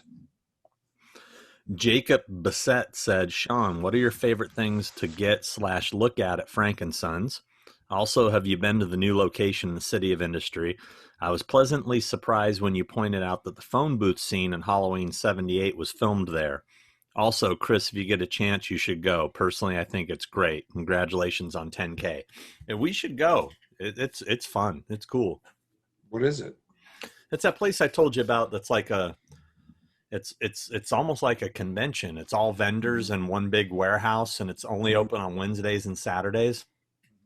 It's in the City of Industry, and that's the place I told you I got the American Psycho doll. They got really cool stuff. It's definitely worth checking out. Is it going now with the COVID still? I think so. I mean, they're doing social distancing thing. And I don't know what the current status is since we just got pushed into the purple tier. Yeah. But, you know, we should, I know the guy that runs it. I could hit him up and ask him. He might even be willing to let us in early, like before it opens to the public. And I'd be down for that. But I'm getting a little scary. It's getting a little scary out there again. It's getting pretty nasty. I think I'm going to lay low for a bit. He may not even do this anymore. This is too much. This is too much. I might get COVID being on here for so long. And if we do go together, I'll take you to where the phone booth scene was shot. Where Loomis finds the truck. It's literally a block away. Wow, cool. Danny Donata. Hey, what are you doing? Go! Hey! Forget about it. Dope work on the 10,000. It's only just begun. Stay savage and safe, fellas. Stay savage. Wow. Lee Fusion Robinson said, I was pissed when I typed the comment you read out. Haha. I don't know what that was, but I'm sorry that you were pissed. Midwest Villain said, thanks for your effort in the Halloween video. It was great. You are welcome. Jessica J said, speaking of foreign films, have you guys ever seen a movie called The Wailing? It's a Korean horror film. I watched it recently, really enjoyed it. Another great episode. You guys are awesome. I've seen The Wailing. I thought it was too long, and I thought it got a little too goofy at times. It got a little silly, but it was good. Yeah, it was good. It's fine. Yeah. Are we gonna bring up the Kiss makeup idea submissions? Go ahead. We've had 3 entries. I know. It's kind of almost. I mean, we can cut this out. I was just curious if it, I'm almost giving up on it. I mean, we've pretty much pleaded, come on, and we're getting nothing. Yeah. Well, we can't just let it. We got to address it at some point, whether we're going to do something with it or not. Because we put it out there and people submitted, and they're going to sit there and go, well, what the fuck? We could say, we just didn't get enough submissions. Yeah. To make it a thing. That's all it has to be. Yeah. Well, you figure out how you want to say that. I say it just like that. There it is. And now you've heard it. Logan Dumont said, hey guys, would you ever consider doing a live commentary? You pick a movie at a specific time. We all push play. So we're pretty much watching it together. I'd love to hear your thoughts and any fun facts you may know about the films we watch. Perhaps The Thing would be a good one to start with since winter's approaching. Great show. Thanks for the content. Well, it's not going to be The Things. We literally watched it last night. Yeah. And I just saw another screening of it, and I'm kind of burnt out on The Thing. Yeah. But we'll figure. We could do something like that. That'd be fun. What's that? To do a live commentary. To basically we pop on a movie and film ourselves like this, watching it and just reacting to it. So everybody's watching at the same time. We have to tell them to start now, Are people into that? People like that shit? Yeah. Really? Yeah. That sounds weird. Can I make fun of it the whole time? Yeah. Say whatever you want. All right. Now we're talking. All right. Devil times 5. Dude, did you watch the live table read of Dazed and Confused? Fuck no. Why did you say it like that? Because I tried to watch the table read for Fast Times at Ridgemont High, and I got 5 minutes into it and I went, this is wrong. Well, and then the Dazed and Confused, was it the actors from Dazed and Confused, or did they get all new actors? Well, it was almost everybody from Dazed. There was a couple that couldn't make it and they had to replace. But for the most part, it was like 90%. So, but it was weird. There were some people that were totally into it and doing a great job. Dude, the guy, Rory Cochrane, who played Slater, I don't know what's wrong with him, what's going on with him. Really? But it was embarrassing. It was like, really? I mean, like the other cast were like, come on, Rory, come on. Hey, Rory, like page 85. And he's like, I mean, like, famous lines, like, be like, hey man, are you cool? I mean, he was like, it was like really sad. Wow. Yeah. Now I kind of want to watch it. You need to watch just a little bit. The guys who were great, the guy who Mike and Tony, those two characters, they were like into it. Like the guy who plays Mike, I forgot his name. He was in the first season of Fargo. Oh God, it's driving me. He's the one I want to dance. That guy. Oh yeah, right. Adam Goldberg. Yeah, he was awesome. Like he like killed it. And same with Cole Hauser. Cole Hauser was like dropping F-bombs into every line he said. It was pretty funny. Oh, that's cool. All right. Well, maybe I'll check it out. Sounds good. You sold it. But then like Matthew McConaughey seemed like he was so stoned that he was just like, say, man, you're a freshman, right? I mean, he's like doing everything at like half speed. It was like, I'll check it out. It's all for you, demon. Oh yeah. I'll let you do it this time. Great job on achieving 10K subs. On your Christmas movie chat, holiday movies that aren't really holiday movies, I would vote for Lethal Weapon, far superior to Die Hard. Wishing you both a happy Thanksgiving. Yeah, that's a good point. Lethal Weapon is a Christmas movie. I haven't watched that in so long. It's so dated. Really? Oh my God. Especially like the hardest part about watching that now, I still like Lethal Weapon. I did when it came out. But the hardest part of you watch it now is the heavy-handedness now that you notice about I'm getting too old for this shit. Yeah. That's really heavy-handed. And also how crazy bonkers Riggs is. Yeah. He's just crazy. And he's suicidal and he's crazy. And it's crazy how crazy it is. Crazy like how much time he spends on his hair. Yeah, you're just like, dude, take it easy. Like there's nothing really in the movie that comes across as him being this suicidal crazy guy other than people saying it over and over again. That's the only indication that gives you that he's insane. But anyway, my lethal weapon's my mind. My lethal weapon. Anyway, Midwest villain spent Halloween in Jersey at Camp Crystal Lake, and I was shocked at home. Wait, I was shot at home. I think he meant to say I was shocked at how many kids still came out trick or treat. It was great. Cops closed down all the roads in downtown. Definitely nice to see some normal returning to the world. Well, that just changed, bro. Because shit just got worse. Yep. Kevin Wrightson said, nice start to a Monday morning. And that. Thank you, Kevin. Thank you very much. We got some Maleka Heine Ho said, I only watched the movie once and then immediately got rid of the Blu-ray. I thought that was Chris whose head was carved into a jack-o'-lantern in 2018, and I just confirmed that. What are we referring to? I don't know. I don't know if he's saying Halloween, like he bought the Blu-ray and then got rid of it. I don't know. His stuff just progressively gets a little, and if you guys want to refer to what we're talking about, you feel free to go look at the comments and you can read it yourself. But some of this, I mean, hey, I appreciate, my friend, that you're like the show and you comment, but yes, pump the brakes a little, brother. Pump the brakes. It's all good. This is just fun times. Let's have fun. E.L. Vetter said, hey there, Sean and Christopher. Bert Vetter here from the Netherlands again. I just had to say, serious and calm sounding Schwarzenegger impression was spot on, Christopher. Also, thank Sean, his Trump impression cracked me up. So hilarious, very accurate. The most accurate Trump impression ever. I don't know about that, but thank you. It's pretty good. You have a pretty damn good Trump impression. Thank you.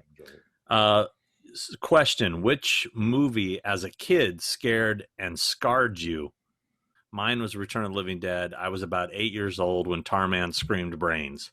I've said this before. The one that absolutely terrified me was Trilogy of Terror. That one, I've never been so scared in my life. You? Alien scared me. Yeah, that one got me too. The original Alien got me. I've never been scarred by anything, I can't say. I mean, there was a Hammer movie that I really enjoyed. Blood of Dracula, I believe it's called. That was good, but I haven't been scarred by anything. Nothing that I, to this day, go, oh my God. But Alien and when the chest burster, that freaked me out. And Night of the Living Dead, the original Night of the Living Dead, freaked me out when I saw it. I was a kid. Yeah. Bobby Meek said, seeing that old video, Christopher, back in the day, has answered a lot of questions. Oh, really? Like what questions? He said, yes, He-Man could pull off a double denim jacket short combo. Powerful Damn image. Right. Great show, Damn guys. Right. Keep talking. Damn right. And I will kick your ass next time I see you, pal. Bubba said, Sean, where can I get a Horror Solid Grounds t-shirt in XL? Horror Hound hasn't had anything bigger than a large for a couple of years. I didn't know that. I need to talk to them. I've kind of just let them sell those. I've never even taken money for them. Who sells them? Horror Hound. Oh, okay. They produce them and sell them through their website, and they sell them at their booth at conventions. I've never profited from it. I was just like, if people want, I just want people to be able to have them. I just didn't care. Maybe I should start caring and maybe. Yeah, maybe I'll make those too. You know, we'll see. Barlow's Boutique just said, ha ha ha ha ha ha ha, Chris's shorts. Gabriel Art. I really appreciate our viewers taking me back to fucking 6th grade. Thank you very much, everybody. Yeah. Really appreciate it. I can't wait to see. You know what? Why don't you send in some pictures of your fucking high fashion right now, and we'll fucking pop them up on this screen and take a look at you. See who's laughing. Hey, I was the first kid in junior high to have parachute pants, and they were bright red, and I got shit for that. And I thought I was so cool. Gabriel R. Johnson. And you were. Congrats, Sean and Chris. You guys have made 2020 better because of all the shit that's going down, and coming to watch a thing with two heads is really a relieved specialty, getting away from politics. Cheers from San Antonio, Texas. Well, top of the morning to you. Candace Janice, loving this episode. Christopher and Sean, what is your guys' biggest get off my lawn moment? Also, my 8-year-old daughter wants to draw a new Kiss character. Can she send one in? I think she did send one in. You did send one in. Yeah. Yes. Which we're starting to lose faith in this contest, people. I mean, we've gotten like 3 entries. It's like, if we don't get enough, we can't do it. Yeah, we can't. We got that entry. It's very cute, and we should pop it up right here. Boop. Or not. But anyway, and we got a couple other entries, which were all very noble. But yeah, we didn't get the response we thought of that. We appreciate the ones we got, but if we don't get many more, there's really it's not really a competition or contest or something. So, no offense to the people that sent some in. You got to get off my lawn for today. I do.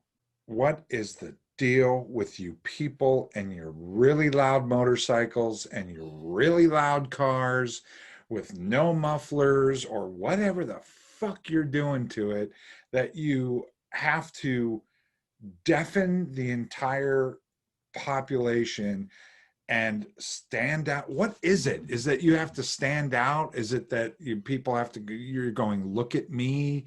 Are you measuring the size of your penis by how loud your shit is? What is it? What is it that someone explain it to me? Because I got news for you. Nobody likes it. Nobody. Nobody. Yeah. Not even the people that like loud motorcycles want to hear your loud motorcycle. It's annoying as fuck. And your car and your little leaf blowers that you ride around on. Knock it off.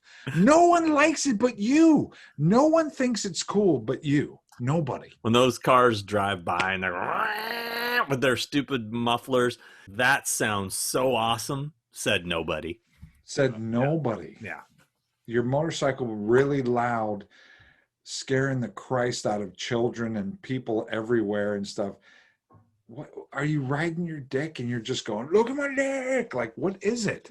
I don't understand it. I don't get that machismo thing. Well, anyway, it's the same thing. I have a similar situation. A neighbor 2 doors down has one of those, what are those stupid little box cars? They look like a fucking box on wheels. You know what I'm talking about? It's like a Kia, like a Soul. Yeah, like Kia Soul or whatever that is. Yeah, and I know what you're every time he comes in, boom, boom, his bass, like, I mean, literally the windows are rattling. There's that too, and it's like, dude, that does not sound good. It doesn't sound good in the car. It doesn't sound good. You're just trying to like let everybody know you're coming, and why? Yeah. It's the same thing with the mufflers. Why? Yeah. What is the purpose? All you're doing is annoying the shit out of everybody. Yeah. Everybody hates you. Everybody in my neighborhood hates you, sir. You. Quit doing this. But no, that's a good point. The whole thing with the giant bass, the subwoofer things in people's cars that turn up so loud that it's deafening everywhere. Again, here's what I want to know. Take away the fact that it annoys me. Take away the fact that it annoys everybody around you and that it literally is noise pollution. But what is it? Do you think it's cool? Is it like literally someone going, this is the shit. Like, this is cool and everyone is noticing me and it's cool. because nobody thinks that. I've never been inside one of those cars when it's doing it, but it can't sound good. It can't. It can't. It can't. There's no way. Yeah. So anyway, quit it. There you go. Here's my get off the lawn. And this one might be unpopular for some,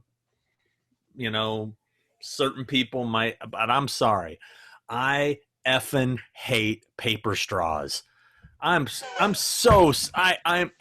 dude, and get this, it's gotten to another level. Like I went when I was in Santa Monica recently for a signing, and I was starving. I needed to eat something quick, so I just wanted something. So I pulled into McDonald's just to get a drink, and I wanted to get a little sundae, just something to tide me over till I got home. So I had to drive home. They hand me a paper straw. This is the first McDonald's I've ever been given a paper straw, because the one by my house still used plastic. Almost everyone I've been to uses plastic. I'm like, paper straw, terrible. Then for the sundae, a wooden spoon. I mean, it's literally it's like those crappy sticks that you use, the old school sundaes, and they taste like crap. It tastes like crap. It made like the sundae taste like crap.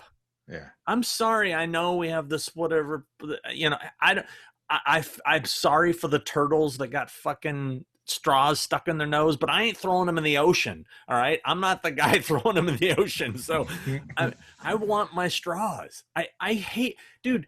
And how many trees are we killing? Cause I keep having to ask for another straw because they disintegrate, Right. I hate it. I'm sorry. And okay. I mean, this might be a gross fun fact, but I pick my teeth with the straws. I get stuff caught in my teeth, and I use the straw while I'm eating. It's just something I do. Too much info probably, but now I need a goddamn toothpick. So anyway, which are made of wood that you got to cut down a tree. You're never going to win, man. We're not going to get into. Well, see, that's the thing. Because I don't need the wood if I got my plastic straw, because I bend the end and I stick it in. Right. That's what she said. Oh, here we go. Mark Williams said, "Hey, Sean and Chris, have either of you seen the NBC 2-part made-for-TV movie House of Frankenstein from 1997? Yes, At the time, a modern-day retelling of House of Frank set in Los Angeles, and the master vampire runs a nightclub. It's so nostalgic for me. I have recorded on multiple VHS tapes in the 90s and early 2000s, and have purchased a bootleg DVD, as it's never been officially released. I know it's not very good, but we all have those comfort movies we love to watch. I've never heard of it." I have heard of it, and I did see it. I couldn't tell you. I don't remember it very well. It goes up along the lines with like Kiss Meets the Phantom. It's a terrible movie, but I enjoy watching it. Hungry Wives. Hungry Wives. He said, "I don't think you guys have ever talked politics, bashing a guy who says on record that he doesn't like POWs as more of a good versus evil thing than political. The fact that he's being worshipped and held up as some sort of Christian ideal truly is idiocracy level madness. I hope you guys never feel like you have to censor yourself for such ironically sensitive people and continue to speak from the heart. That's why the real fans will always be right here." Again, that's another political statement, and we probably should stray away from that, but I thank you for your comment. Yeah, you always have to. I mean, look, you can sit there and say, don't censor yourself. I censor myself by not giving you my opinion about all this stuff. Yeah. Because you're not really listening anyway. Yeah. So, I'm glad everyone has something to say, and that's cool. That's why we're here, and everyone has a forum. We're just trying to keep it light and keep it cool, man. And art is something oddly enough that I find that everyone can talk about and disagree on, but still be on the same page that they all love art. I find that really funny. We can not like the same movie, but we love movies, or we're still friends, and I think we need to look at the world a little more in an artistic view. So let's do that. By the way, I don't know if you noticed my shirt. Sorority House Massacre. Oh yeah, good one. Crap movie. I don't know if you saw the news, but it just kind of took me by surprise. I read the other day a big announcement that Norman Reedus, his production company, is going to be taking Sorority House Massacre and turning it into a TV series through Shout Factory. Wow. So I took a picture of me wearing the shirt and texted it to Norman. He immediately called me, and we talked about it. And oh, cool. I mean, I don't know if I can say what he said they're planning on doing with it, but it's not like they're not planning on making that, you know. Right. It's going to be more by title only, but it sounded fun. So that's cool. What is okay, let's close on this then, if we're closing this up. What is the fucking name of the new Scream movie? Scream, apparently. Why? Keep seeing little blurbs about new Scream film title revealed. The title is revealed. The new title. And I'm looking for it going, well, what is it? And it just kept saying Scream. And I'm like, why won't anyone tell me what the name of this movie is? It's like, who's on first? Yeah. I'm like going, what? But yeah, what's a new Scream movie? Scream. Yeah, what's it called? Yeah, Scream? but what's it called? Yeah, but guess we did the same thing with Halloween, but it's weird because I mean, they're not doing what you guys did, to my knowledge. It's still a continuation. It still stars Neve Campbell, so I don't. I mean, and they were promoting it as Scream 5. They had the 5 in the logo. And then they suddenly decide, hey, you know what? Let's not call it Scream 5. Let's call it Scream. I even heard that at one point they were going to call it Scream Kills. No, really? Yeah. Oh, wow. Yeah, which is a terrible title. Anyway, just saying. All right. Well, congratulations, Scream, on finishing wrapping, shooting, and having a name titled Scream. That's it. That's the interest I have in it. Yeah, I kind of hope they rethink that. I don't think it's a good idea. It's out there now. It's out there. They put it out there. You can change it. You can change it. So anyway, thanks guys for hanging with us. And I hope you enjoy this interview with Mr. Fred Dekker, which is going to start in, no, not 3, 1, 2. Let me try that again. It's going to start in. Hello, sir. You see us? Hey. Have you guys met? That's the Amulet Chamber. What's that? From the Monster Squad. It's this obscure movie from the 80s. And never heard of it. Yeah, never heard of that. The plot revolves around this amulet, and that's it's hidden in a chamber in a scary house. Very cool. Very cool. Hello, Fred. How are you? Nice to meet you, sir. What's your name, sir? Christopher. Hi, Christopher. Nice to meet you. Big fan, Christopher Nelson. I'm a makeup effects guy. I'm a huge fan of yours. Thank you. Academy Award winning. He doesn't like to brag. I don't. Wow. I don't like to do that, but Sean does it for me. Yeah. Sean does it for me, which is great. Well, I didn't know I would be in such esteemed company. Nice to meet you. Yeah, and I'm here. Yeah. Also very esteemed. I love your films, and thank you. I just love. I think the thing that I love the most about them is the amount of heart that is put into your films. I think there's not enough of that these days. There hasn't been enough of that in quite some time. I think, when you're dealing with horror and the genre, or any genre of cinema, I found that there's so much maliciousness now and not enough resolution, if that makes any sense, in a lot of films these days. And it's severely lacking. And that's, but again, going back to something that I love about your writing and your films, there's so much heart and so much resolution and so much character, and so I'm a huge fan. So I'm really touched by that. I appreciate it very much. Thank you. Yeah, you're welcome.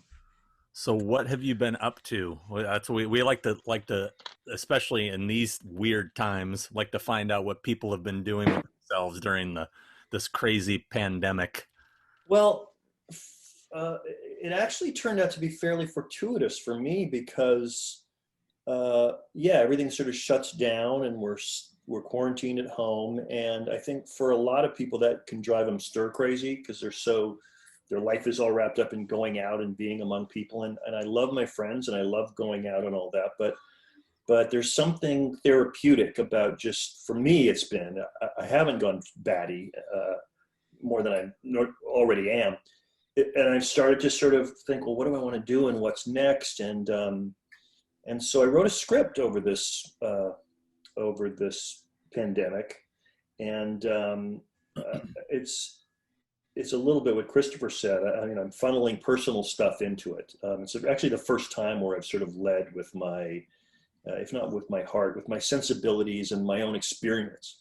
And I'm hoping that it's good. So that, and it came pretty quickly too, which was interesting.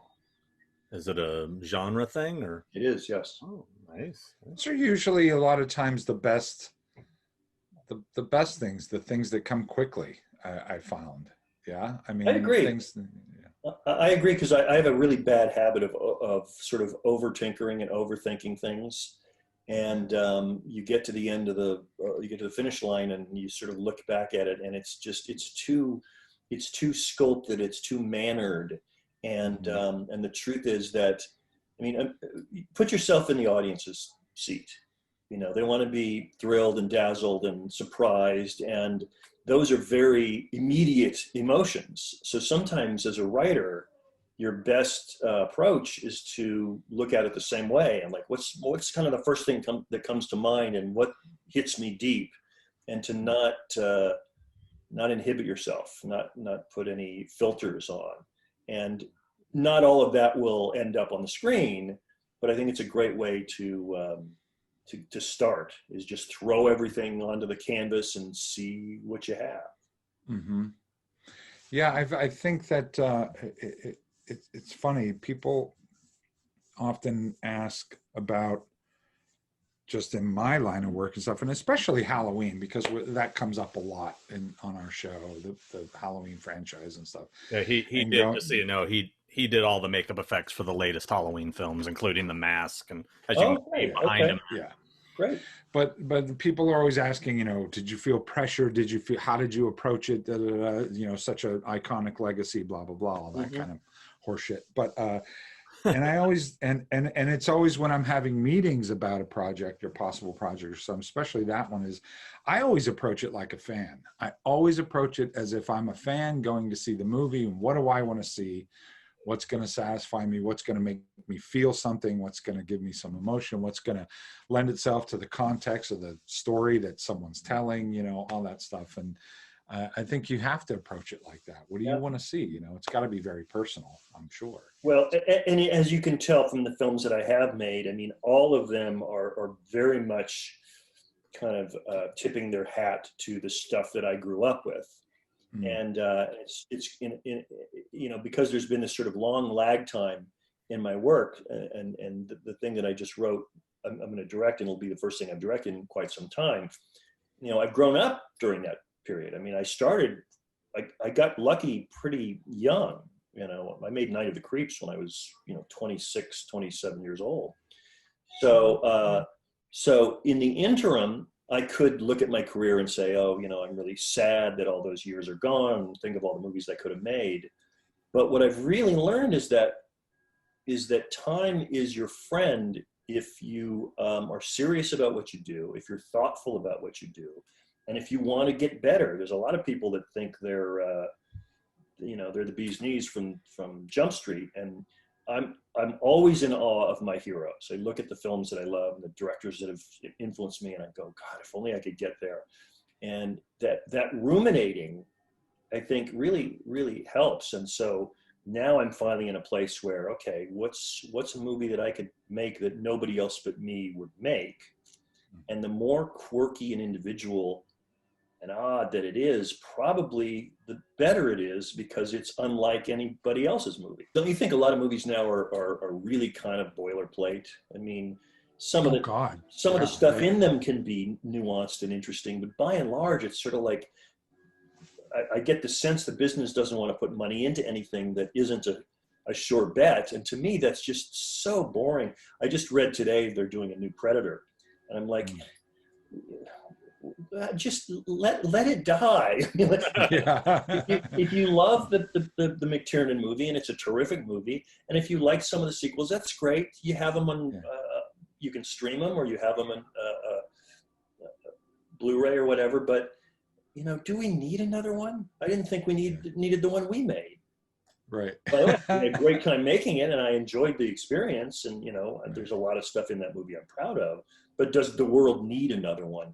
I don't think so. Right. Well, it's that. Sorry, Sean. Go. Oh, go ahead. It's that walking. I don't understand it a lot. It's having been in this business a long time as well. It's. I'm always fascinated by the line of art and commerce. Making something great and cool, but there's the money aspect of it, and of course everyone wants to make money, and it's all about franchises and established properties, and that's what it has been for a long time. But also too, I never I guess I understand it, I just don't agree with it, is that going back on you saying you haven't directed, this is the first film you're going to be directing in a long time. Who said? I don't understand where it came that you have to be putting out a movie every year, 2 years, pounding people with constantly. Do you find that is a people just struggling to be relevant, trying to stay relevant? Is it a greed thing? Is it a money thing? Does that make sense to you? Absolutely, absolutely. Well, I think I was raised by two artists. My parents were both artists, so I spent my young childhood going to really boring art museums and sitting on, there's benches in art museums, these upholstered benches where you sit and very seriously look at the work. But to me, that was my upbringing. So art to me was just kind of in my blood. I mean, almost literally, because my parents both, they met in art school. So there's the art of it, and then there's the commerce of it. And they're two very different things. I mean, you can't quantify inspiration. You can't quantify art. It's just sort of this amorphous thing that either moves people or doesn't. But the idea of marketing something, and the problem with the business we're in now, is that the stakes are so high. And now, thankfully, thanks to streaming and Netflix and HBO Max and Amazon Prime and all this stuff, there are so many opportunities now. And there's some really interesting stuff out there now that there wouldn't be if we were still in the in the same machine of a couple of years ago, the way the business works. But again, as far as do I feel bad that I didn't do more work? Absolutely. The phone was not ringing off the hook. The things that I was developing didn't quite work out. I would have liked to have made films, but there's this. The problem with the commerce is there's this kind of bullshit Hollywood pecking order, this sort of, who's relevant now. And I think you're only as relevant as your work is good. I mean, I'm a huge fan of Paul Thomas Anderson, and he doesn't make a movie every year. It's, we wait a couple of years, and everyone is worth the wait. Quentin, the same thing. Everyone is worth the wait, whether you like them or not. These are serious, great filmmakers. And, I guess if I had to fall into the category of somebody who just churned out a bunch of pictures, and some of them were good and some of them were bad, probably I'd have a happier life because I'd be working all the time. But I think, again, ruminating and creating something that's special is important to me as a fan too. And you mentioned your heroes. Who are some of your heroes as far as filmmakers? Well, actually, I'll show you one. Can you hold on a sec? Sure. Yeah. I don't know if you can see the signature, but he signed. Mr. Spielberg signed this for me in about 1978, I think. Damn. When I met him at USC, and he was really the one that changed everything for me, because I grew up with the Universal monsters, obviously, and anything genre. Pretty much I watched, if not in movie theaters, on television at 3 o'clock in the morning before there was streaming and even video. I'd look in the TV guide, and 3 o'clock in the morning would be Frankenstein Meets the Wolfman. So I loved movies, and not just genre, but I mean, a lot of the classics. And my dad was a big movie buff too, and he turned me on to Michael Powell and Pressburger, and and Casablanca and The Wizard of Oz and It's a Wonderful Life and all the kind of classics that we all revere. And I was making my little 8mm films.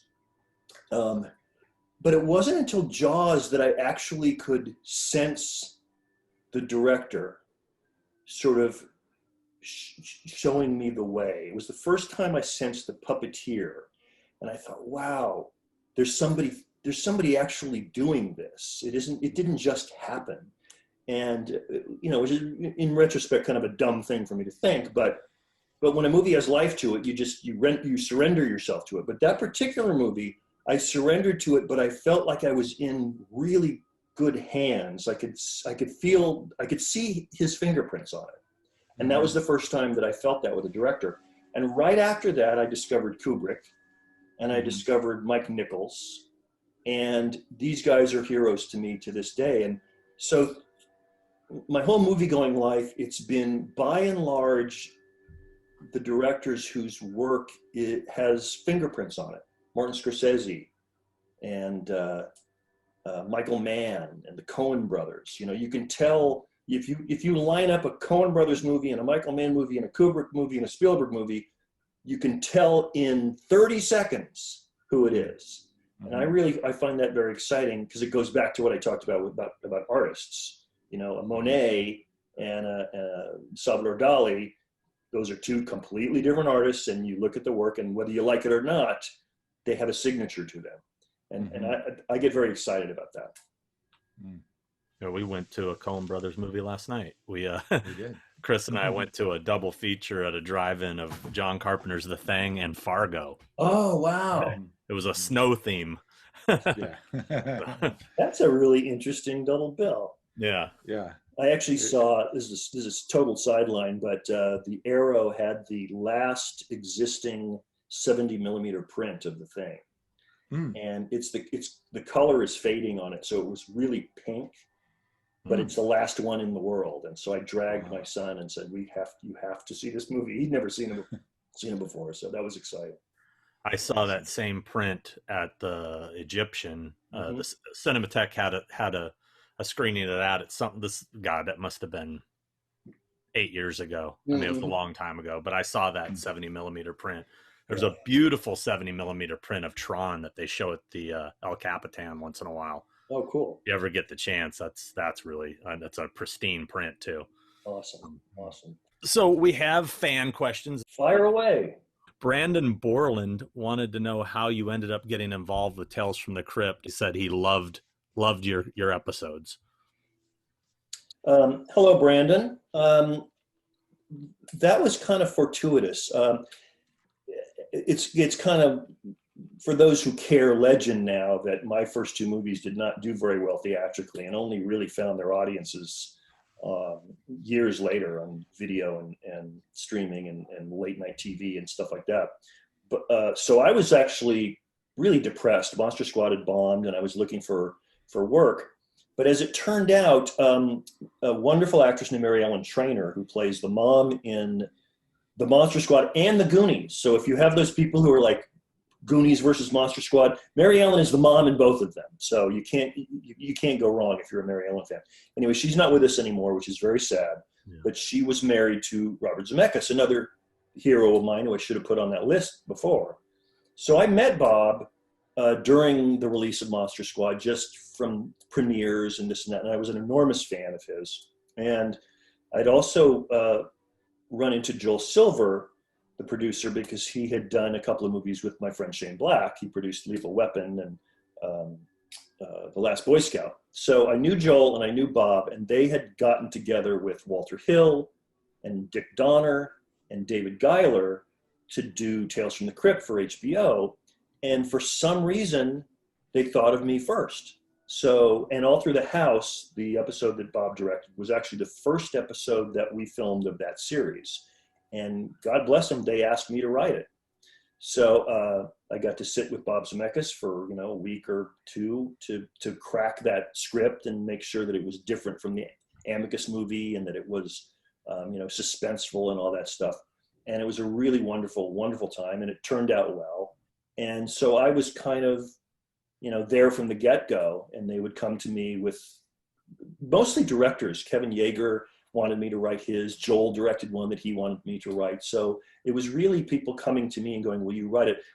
Steven Spielberg wanted to do one, and that became the Howard Deutsch, Leah Thompson episode, which I started writing for Steven, and then he got busy with, I don't know what, because he's not busy at all. And Howard Deutsch ended up doing it. So that was it. It was really these wonderful heroes of mine asking me to be a part of this club. So it was great. I worked with Howard Deutsch on American Horror Story. Oh, okay.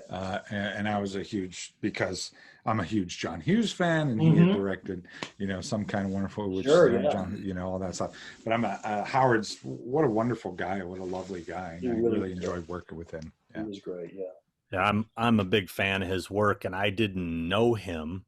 I'd never seen what he looked like, and I was in Tokyo with some of the Walking Dead cast 2 years ago, and they were doing it was this little meet and greet kind of convention over there, and it was half Walking Dead, half Back to the Future. Wow. And Leah Thompson was there, and her husband, and we're out at dinner one night, and somebody casually brings up, oh yeah, you directed Pretty in Pink. And I'm like, what? Wait, who are you? Well, I freaked out. I was so stoked, and then I ended up talking his ear off the rest of the weekend. Great guy.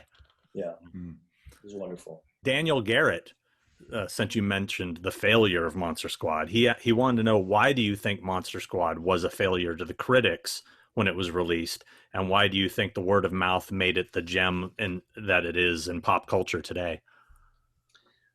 Boy, that's an interesting. I mean, the wise ass answer is it was ahead of its time. But the reason that doesn't hold up to any scrutiny is that it basically is a movie from 1943. I mean, it's the Little Rascals meets the Universal Monsters. So it's actually based on and has the tone and the kind of DNA of movies that were way before then. So I think in a weird sort of way, it was caught in that nexus between being ahead of its time and behind its time. And the other thing, and I've mentioned this a couple of times because I find it interesting personally, it was rated PG-13 because there's some stuff in that that's a little too much for little kids. And what happened was adult parents didn't want to bring their kids to the movie because they thought it would be too scary. So little kids couldn't see it, and older kids thought it was a kids movie. So everybody stayed away in droves. And what's interesting and for me ironic is that now PG-13 is the sweet spot. Yeah. And they try to be edgy enough for the older kids, the adults, but have enough that the little kids can enjoy it. So again, I think we were just kind of ahead of our time in a way. But I also think that critics tend to be, I don't know, they tend to look at things in a jaundiced way. And the movie is so, as Christopher mentioned, the movie is so wearing its heart on its sleeve that it's really easy to sort of look down your nose at it and think that it's silly or mawkish or cheesy. So I don't know. There's a lot of reasons that it failed, but thankfully the audience found it. Now, I know you mentioned in the documentary that Lost Boys was also another reason. But did it come out the same weekend, or was it, how close were those releases to each other? It was 2 weeks, wasn't it? Something like that. I was not paying attention. I was in my own little world, but yeah. I think Adam, my friend Adam, who was in the movie, mentioned that in the doc, that it came out around the same time. Yeah, it was 2 weeks. I think Lost Boys came out 2 weeks after Monster Squad, or the week after or something. But you guys may know the answer to this. Wasn't The Lost Boys rated R? Yeah. Yeah. Was it? Yeah. Was it? Oh, okay. Yeah, so that's exactly my point. The kids get to go see it because it's rated R. Yeah. Yeah.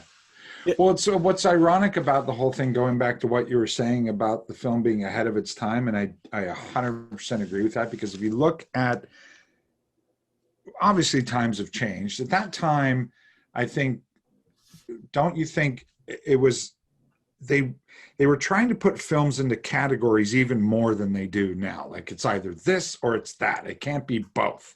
It can't be this hybrid of things, and people just didn't accept that back then. Now, if you look at the influences that Monster Squad had on recent films and series, like good example, you watch Stranger Things, you're going, holy shit, that's Monster Squad. You look at It, the recent It is like, holy shit, they so much from Monster Squad. And these are films and series, and it's happening quite a bit now, where there's that crossover between young and older kids, and I think it's a little more acceptable now. It's a little more does that make sense? You know what I'm saying? I think the other thing that's happening there, Christopher, is that the filmmakers who are working now grew up on some of these movies. So for them, it isn't strange to do this mixing and blending of genres. We were talking about John Hughes before. I mean, John Hughes was a huge impact on Night of the Creeps. You just and John Landis, Animal House. I mean, without those two filmmakers, I don't know that I would ever have written that movie the way it was. The romance and the college humor and all that kind of stuff. So I think now that filmmakers who are working today have seen those kinds of films that blend genres, it's easier for them to pitch them and saying, this is what this is.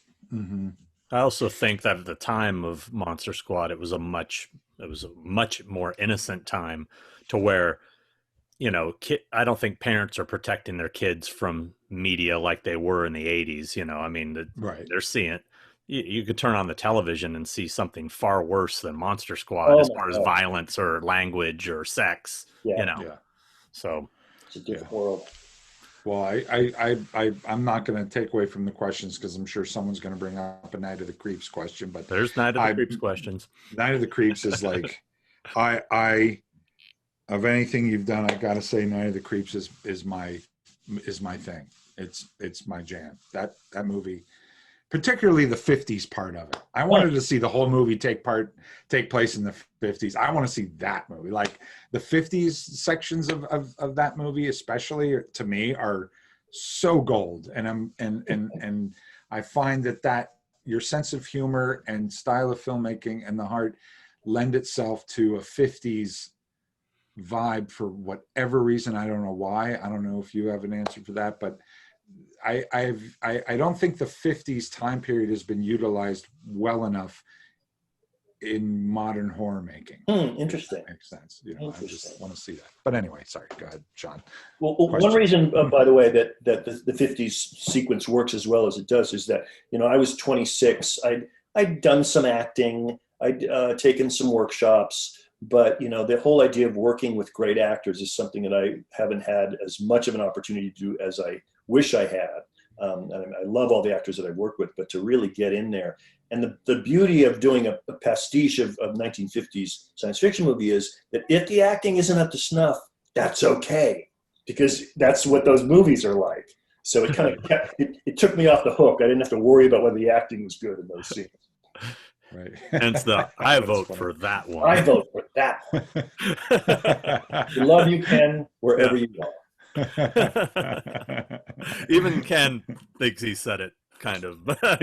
We had fun that last time we were hanging out. This is also from Daniel Garrett, kind of expanding on his last question. He wanted to know if there ever was a chance for a Monster Squad sequel, and also, is there a chance?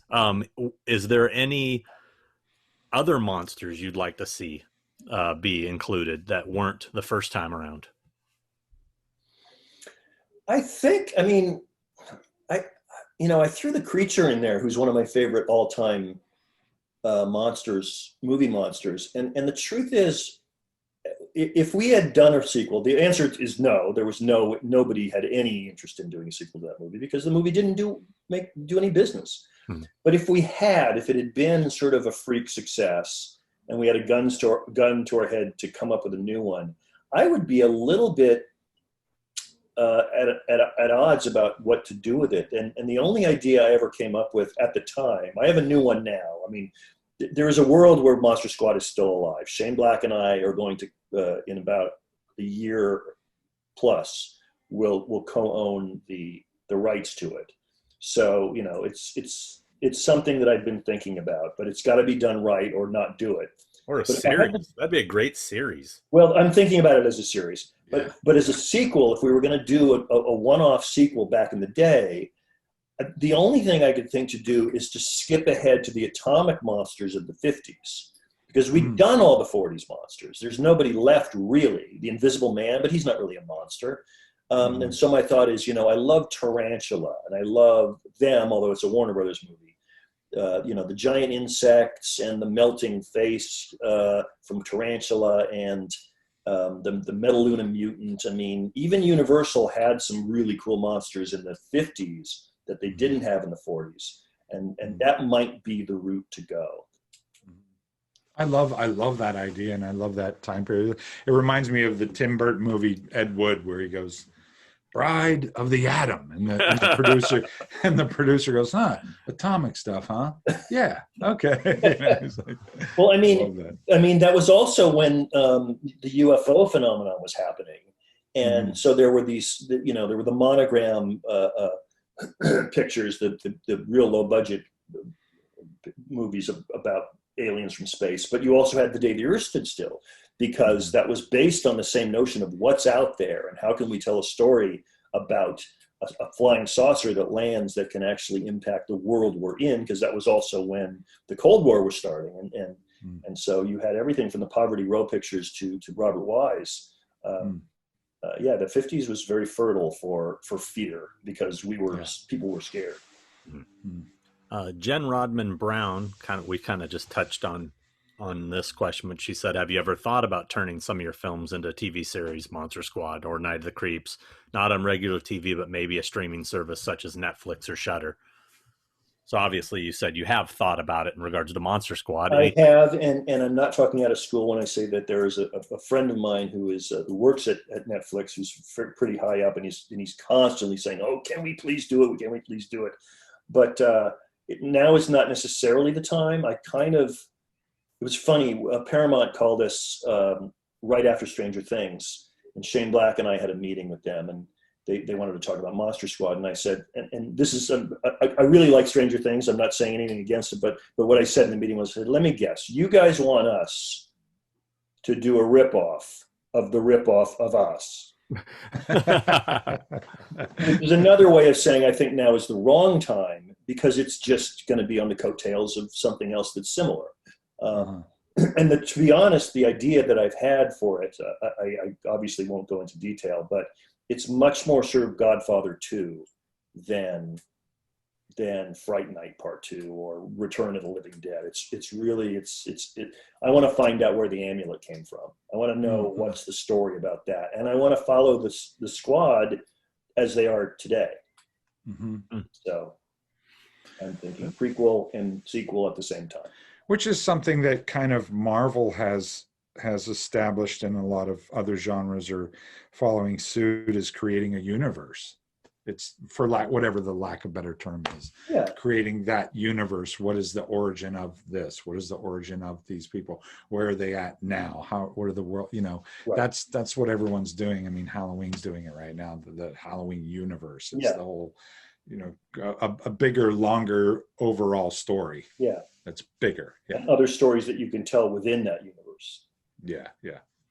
Scott Hogan says, we can ask whenever this COVID crap is over, can we please have a full Monster Squad reunion at a convention? Well, I mean, hopefully we'll get back to doing conventions. We've had pretty close to a full Monster Squad reunion, haven't we? Absolutely, yeah. No, I mean, maybe he wasn't doing conventions yet.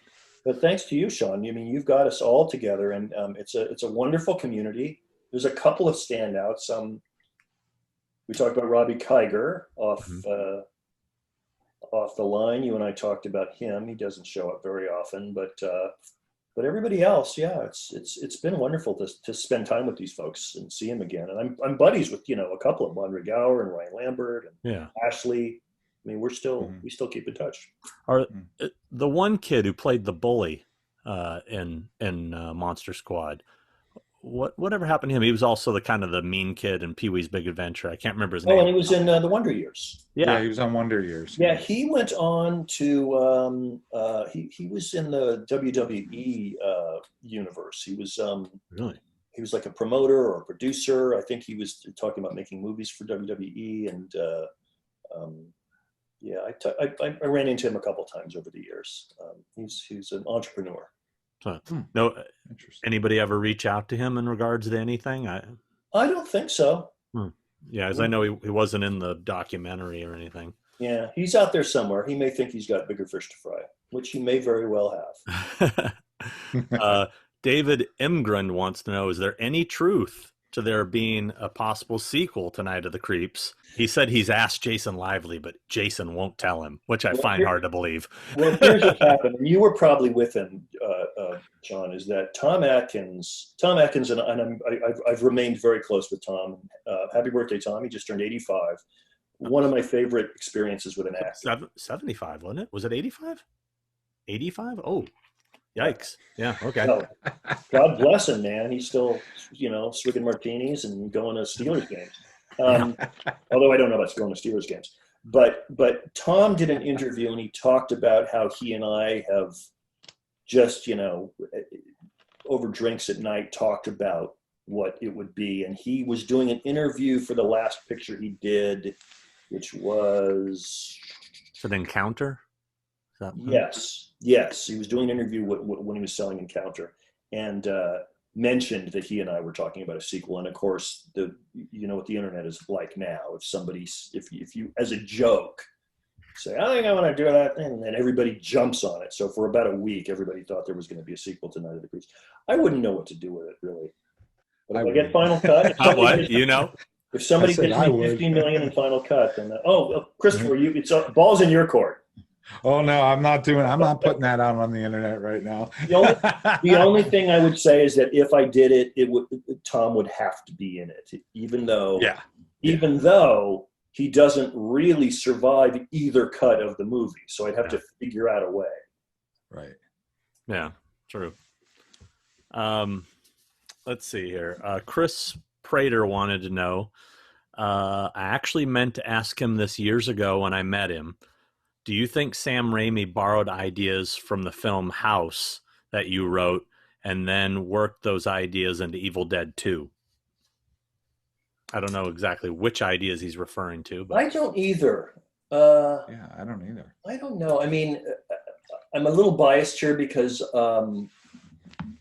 Sam and I had offices next to each other for a while. Back when I did actually the first Tales from the Crypt, Shane Black and I were writing something for John Carpenter and Walter Hill that John was going to direct and Walter was producing. So we had a bungalow at Universal, and next to us was Sam and Rob Tappert, and they were doing Darkman. So I know Sam. I haven't seen him in years, but I love him to death, and he's a wonderful guy. And I was at the premiere, I think, of Evil Dead 2. And House is a movie that, I mean, I have a story credit on it. It's not something that I was that involved with. So, and to be honest, I don't know the movie all that well. So I can't really speak to that. Maybe I'm mixing this up the other way around, because I know you had told me Steve Miner directed some second unit on Night of the Creeps, correct? He did. He was the second unit director, yeah.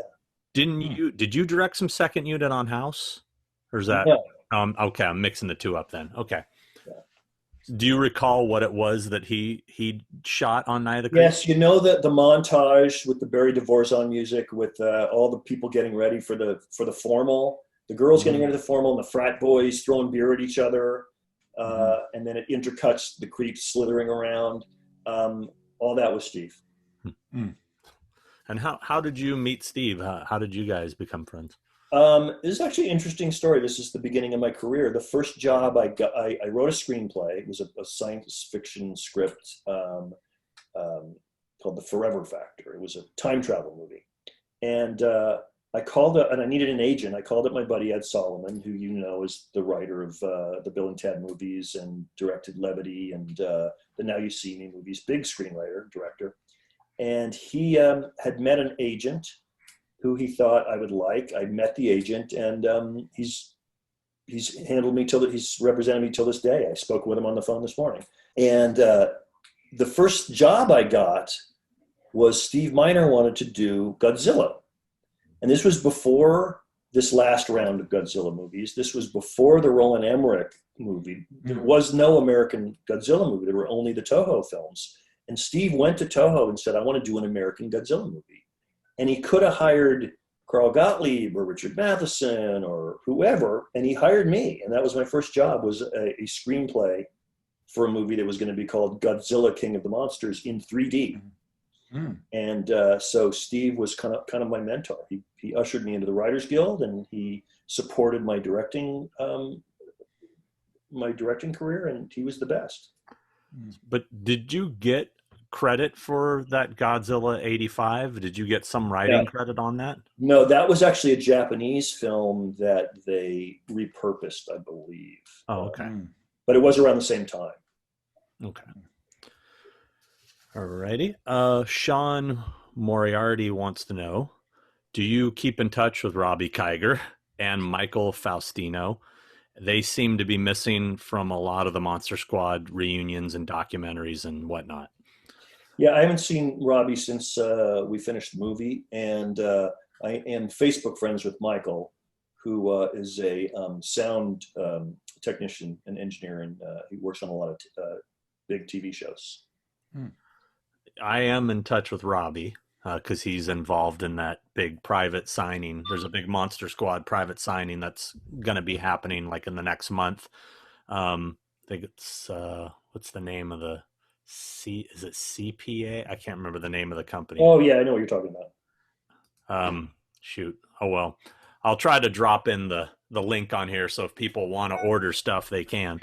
But anyway, yeah, he's an interesting cat. I brought him to one convention, and actually he ran amok. I mean, he was a prankster even in the day. You know, there's actors who are very, you know, they're on their mark and they're completely in the moment and they're really trying to sell it. And he was doing a little, you know, having a little fun and stuff. And I think in a weird way it actually helped, because these were real kids playing kids, and so I could have been much more of a you know, whipmaster on him, but I decided, you know, as long as you're in focus and you're, you know, in character, it's okay if you mess around. We can cut around it. Frankie Pozo says, any cool stories working with the crazy greats Frank Miller, Phil Tippett, or Rob Bottin on RoboCop 3? I've worked with some of the, I mean, when I really look at it from, you know, when you talk about Rob Bottin and Phil Tippett and Stan Winston, and I mean, I've worked with some of the greats of all time. But I have to say, and this is nothing against all the great talents that I've worked with, Rob is maybe the only genius I ever worked with.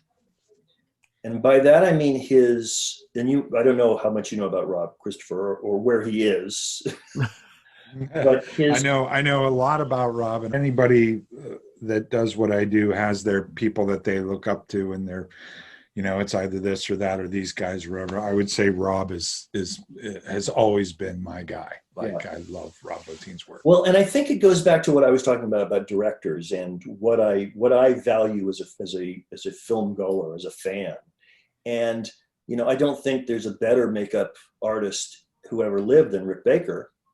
Mm-hmm. But what Rob had was this, I hesitate to say insanity, but it's the kind of thing where you, here a story from RoboCop 3 was, we had a thing where the ninja, who turns out to be a robot, faces off with Robo, and I said, I want Robo to just actually raise his gun arm and just shoot him with full automatic ammo in his face. What would happen? I said to Rob, we hadn't designed it yet. We were still in pre-production. I said, what's going to happen to his face? And this was pre-T2. So this was all practical. There was no CGI. But I thought, is there a way where, you know, you see the bullets go in and then they sort of pop out? I sort of had a notion of that, which we probably couldn't have done. And Rob thinks about it for a second and he goes, goes, what if it cracks like a China doll? And I went, that's genius. I mean, who would think of that? And when you think of, Total Recall and obviously The Thing and the stuff that he did that was just sort of thinking on another plane of reality, and then actually being able to marshal the talent to sit and build it and make it real, that was, he just knocked me out. And he's such a great goofy guy. He was just, there was no hubris or ego. Phil, the same thing. I mean, Phil Tippett is a visionary. He was great. And, Frank, there's arguments that maybe Frank's gone off the rails a little bit politically and stuff like that. But he was such an influence on me with his early comics work. And The Dark Knight and Batman Year One is the only comic book I ever read that actually made me cry. So working with Frank Miller was just a dream. And also, I don't want credit for this, but as a fan of his work, I was the one that went to Orion. He wrote a whole script. He wrote a whole bunch of stuff in Robocop 2 that they threw out. He wrote a whole script for Robocop 3 that they wanted to throw out. And I said, this is Frank Miller, guys. Keep some of this stuff because it's really good stuff. And what's interesting, whether you're on the right or the left or whatever, but the whole idea of these homeless encampments that we put in that movie is happening right now, a half mile from my house.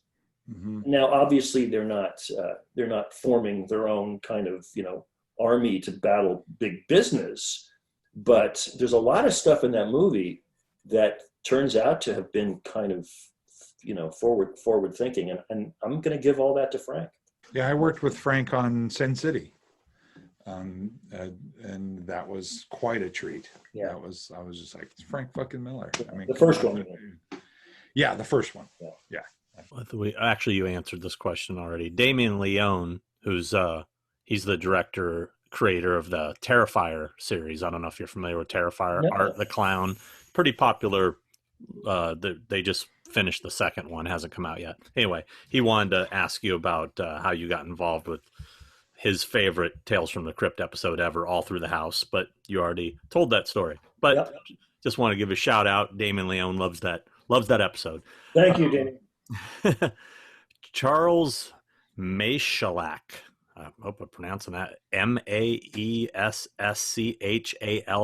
Okay. Maeschalak? Charles Maeschalak said, what did he make of the final cut of The Predator? And how radically different was it from what was originally shot? And will Shane Black ever do a director's cut? I've had that question a lot. The problem with a director's cut is that the third act, as it stands, it was very effects heavy.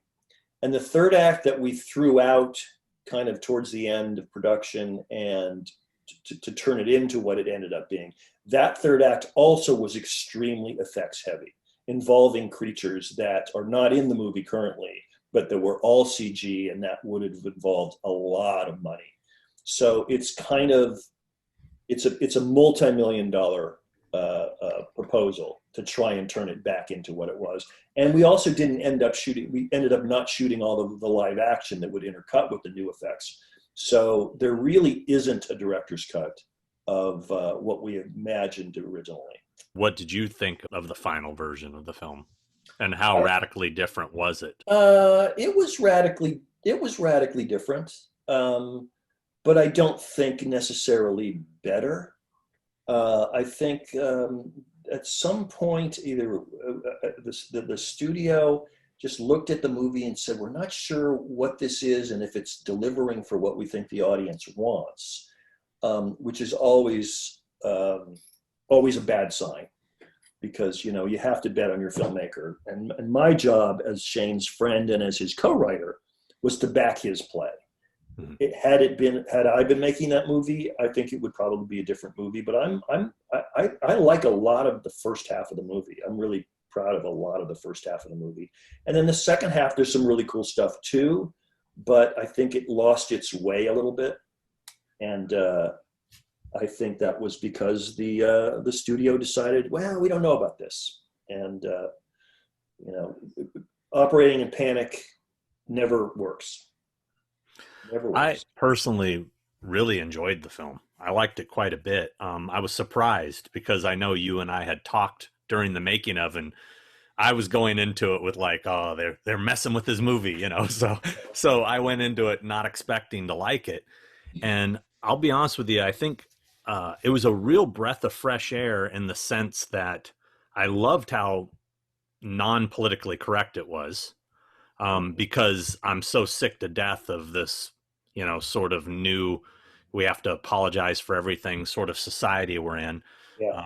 Bill Maher did a great rant in his last episode about this. I don't know if you saw it. And I totally agree with him. It's like, we need to back off of that. Let's, you know, everybody can get over hurt feelings. You know, we don't have to walk on eggshells around everybody.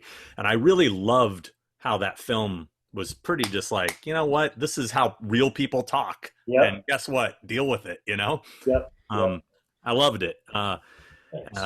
Anyway, yeah, it was a fun film. It was really fun. I was pleasantly surprised. So yeah, Shane is a real talent, and I think I think the cast that he put together was sensational. No. If you had to put a gun to my head and say what's wrong with the movie, I just don't think it's scary enough. I think the Predator fans want to be scared. They want to go, oh shit, and there wasn't that kind of slinky, you know, shadows, that sense of the thing waiting to get you. It was much more of a kind of a comic book action movie. Yeah, it definitely was an action vibe for sure. For sure. Walter Chang, who's our last question here, has quite a long one. Let me read it here. Firstly, I was absolutely gutted that I couldn't make it to the For the Love of Horror last year to get to meet you in person.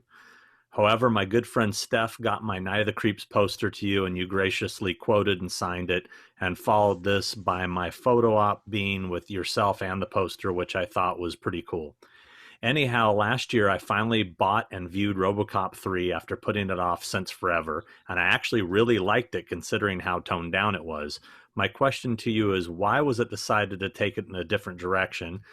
And was it to do with Orion going belly up and it's sitting on the shelf for 3 years damaged its chances of being a financial success? Well, Orion's Chapter 11 really had no impact on the movie. You know, I think they gave us enough money to make that movie. I mean, this was back in the day. I mean, you know, movies are much more, big tentpole movies are much more expensive now. I can tell you from experience on The Predator. But no, I think what happened with that movie was, and it's kind of interesting and ironic because if you know the Verhoeven movie, which everybody does, it's this kind of twisted masterpiece. And I think one of the reasons is that Paul Verhoeven came from the Netherlands, and he looked at America and he said, "This place is fucked up." And the movie is about how fucked up America is, and that's a really hard thing to do a sequel to. So that's why I think that Kirshner's movie is a little bit tone deaf as far as trying to recapture that.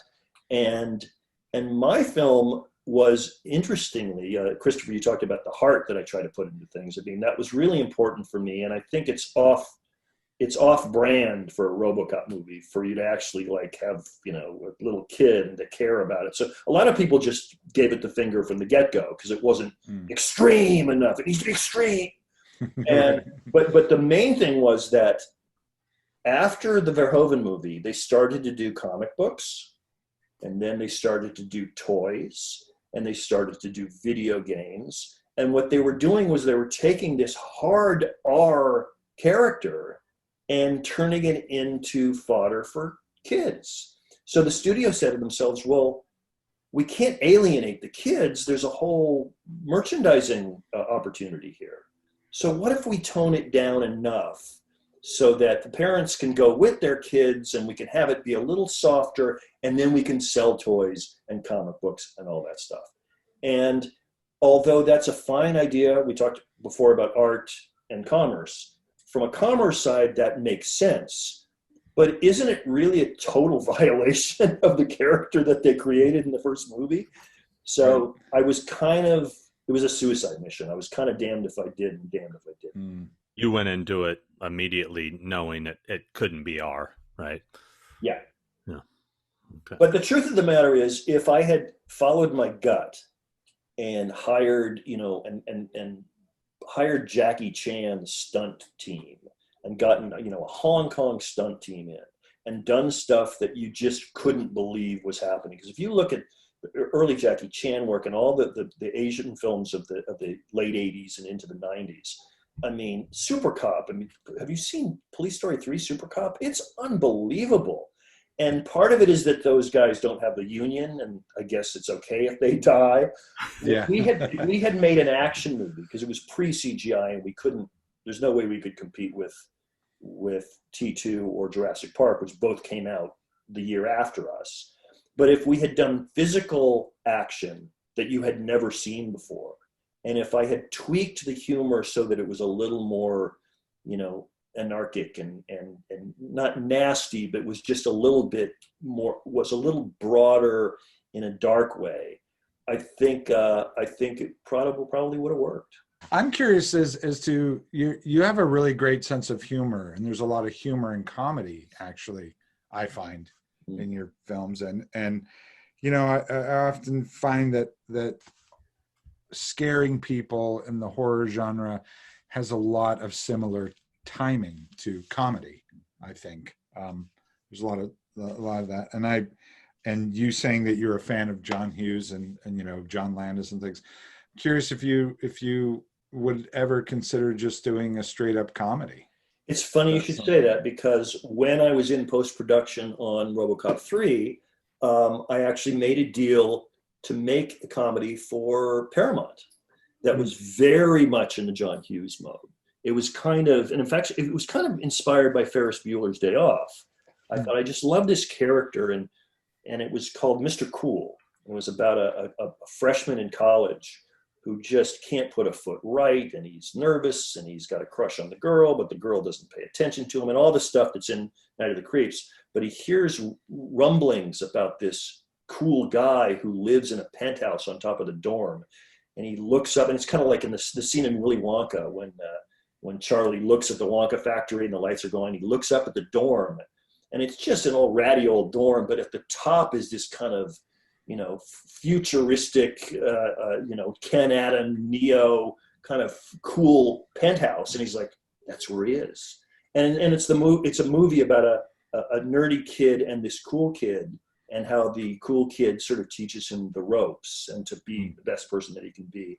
And I might have made that movie if Robocop 3 had done well, because we were casting. And I met a whole bunch of actors who have gone on to great esteem and great stuff since then. Wow.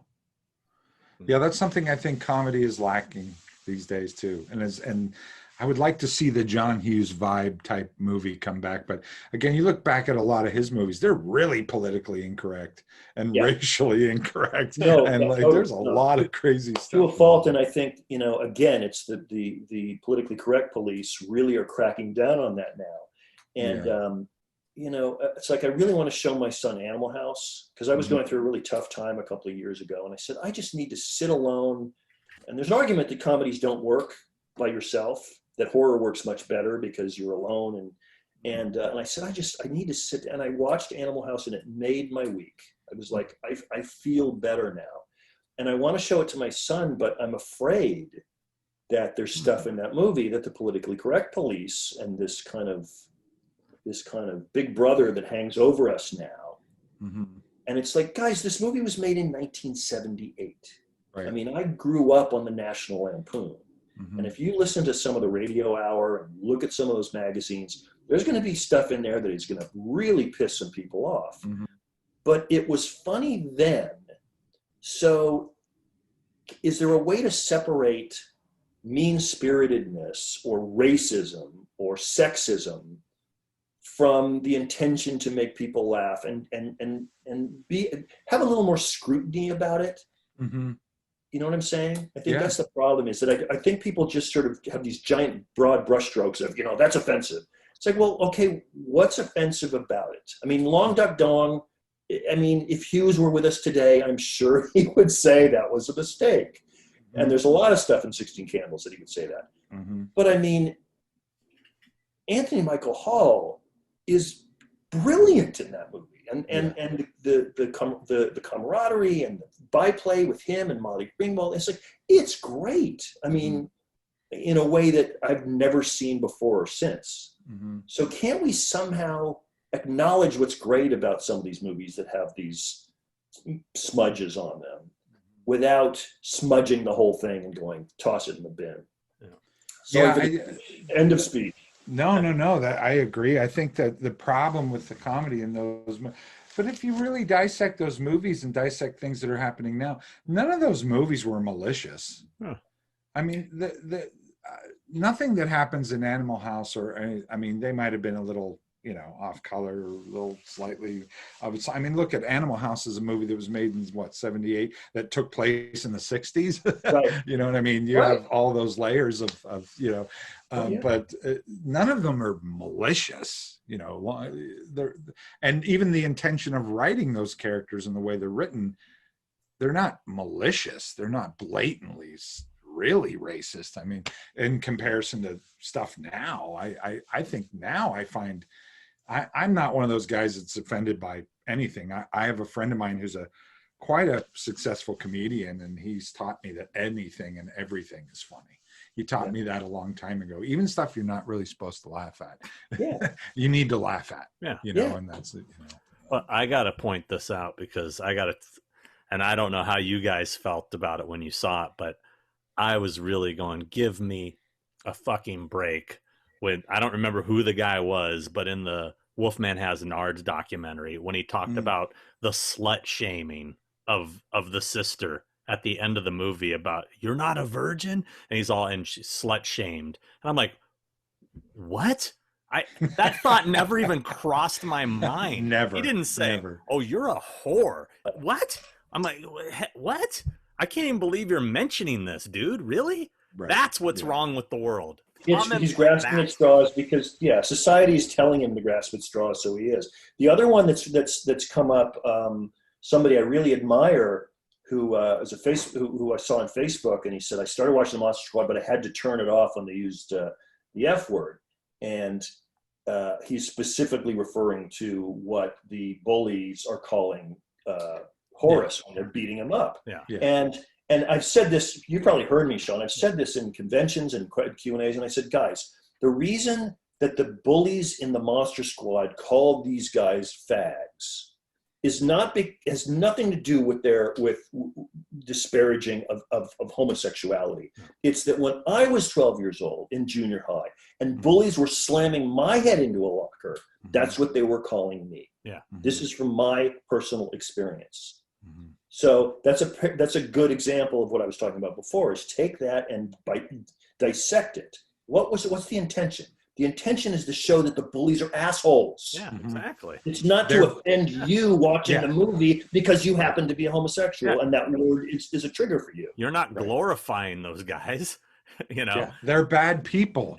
And bad people say bad things. And they get their comeuppance at the end. Right. And it was also brought up that they fat shamed Horace. It's like, well, that's what bullies do. But the beauty of it is that the bullies call him fat kid, and they're mean and bad. And at the end, he cocks a 12-gauge shotgun in their face. Yeah, right. But his friends also call him fat kid. Yeah, right. And it's because his friends love him, so they can call him that, and he knows that they love him. And that's the kind of stuff that really, I'm proud of. Just like a lot of gay men call each other fags. As a term of endearment, or blacks using the N-word to one another. It's like they have the license to do that because they are friends, just like they could call the fat kid because they're friends. But people want to dissect everything and complain about everything. And it's just sad that was even brought up in the documentary. I was like, really? Come on. There's so much craziness, not to get heavy, but again, there's so much craziness going on in the world that with the millennials, I don't know what you call them these days. They're just so unprepared for the harsh realities of life. And the world. You're just terribly unprepared. And I think film and cinema and books and storytelling and music throughout at least my generation and throughout the years gave you a peek of the ugliness and the harshness and the darkness and the maliciousness and the evil. It prepares you for life. That's what art does. That's what art's supposed to do in all its forms. If you clean it up and you make it so unoffensive and so perfect for everybody, then it's not really art anymore, really. What's it doing? You know, what are we doing? It's supposed to do all those things. Absolutely right. And you're also looking the other way at stuff that actually exists in the world. Yeah. And as a filmmaker, it's like, I want to show the world the way I see it, but I also want to show the world hopefully in a way that people can see it in perspective and context. And if you just shave off all of those sharp nubs, then you end up with entertainment that doesn't have any reality to it anymore. Yeah. It's just toothless. Just because you're not showing it doesn't mean it isn't not there, happening. Yeah. Right. Yeah. Well, Fred, thank you so much. We appreciate the time, and it's an honor to have you on the show. Add you to our esteemed list of guests. And it really was. It was wonderful talking with you, and I'm a huge fan. And thank you so much for doing this. Had a great time. So thank you guys. Great questions, and it's been a pleasure. It's been a pleasure.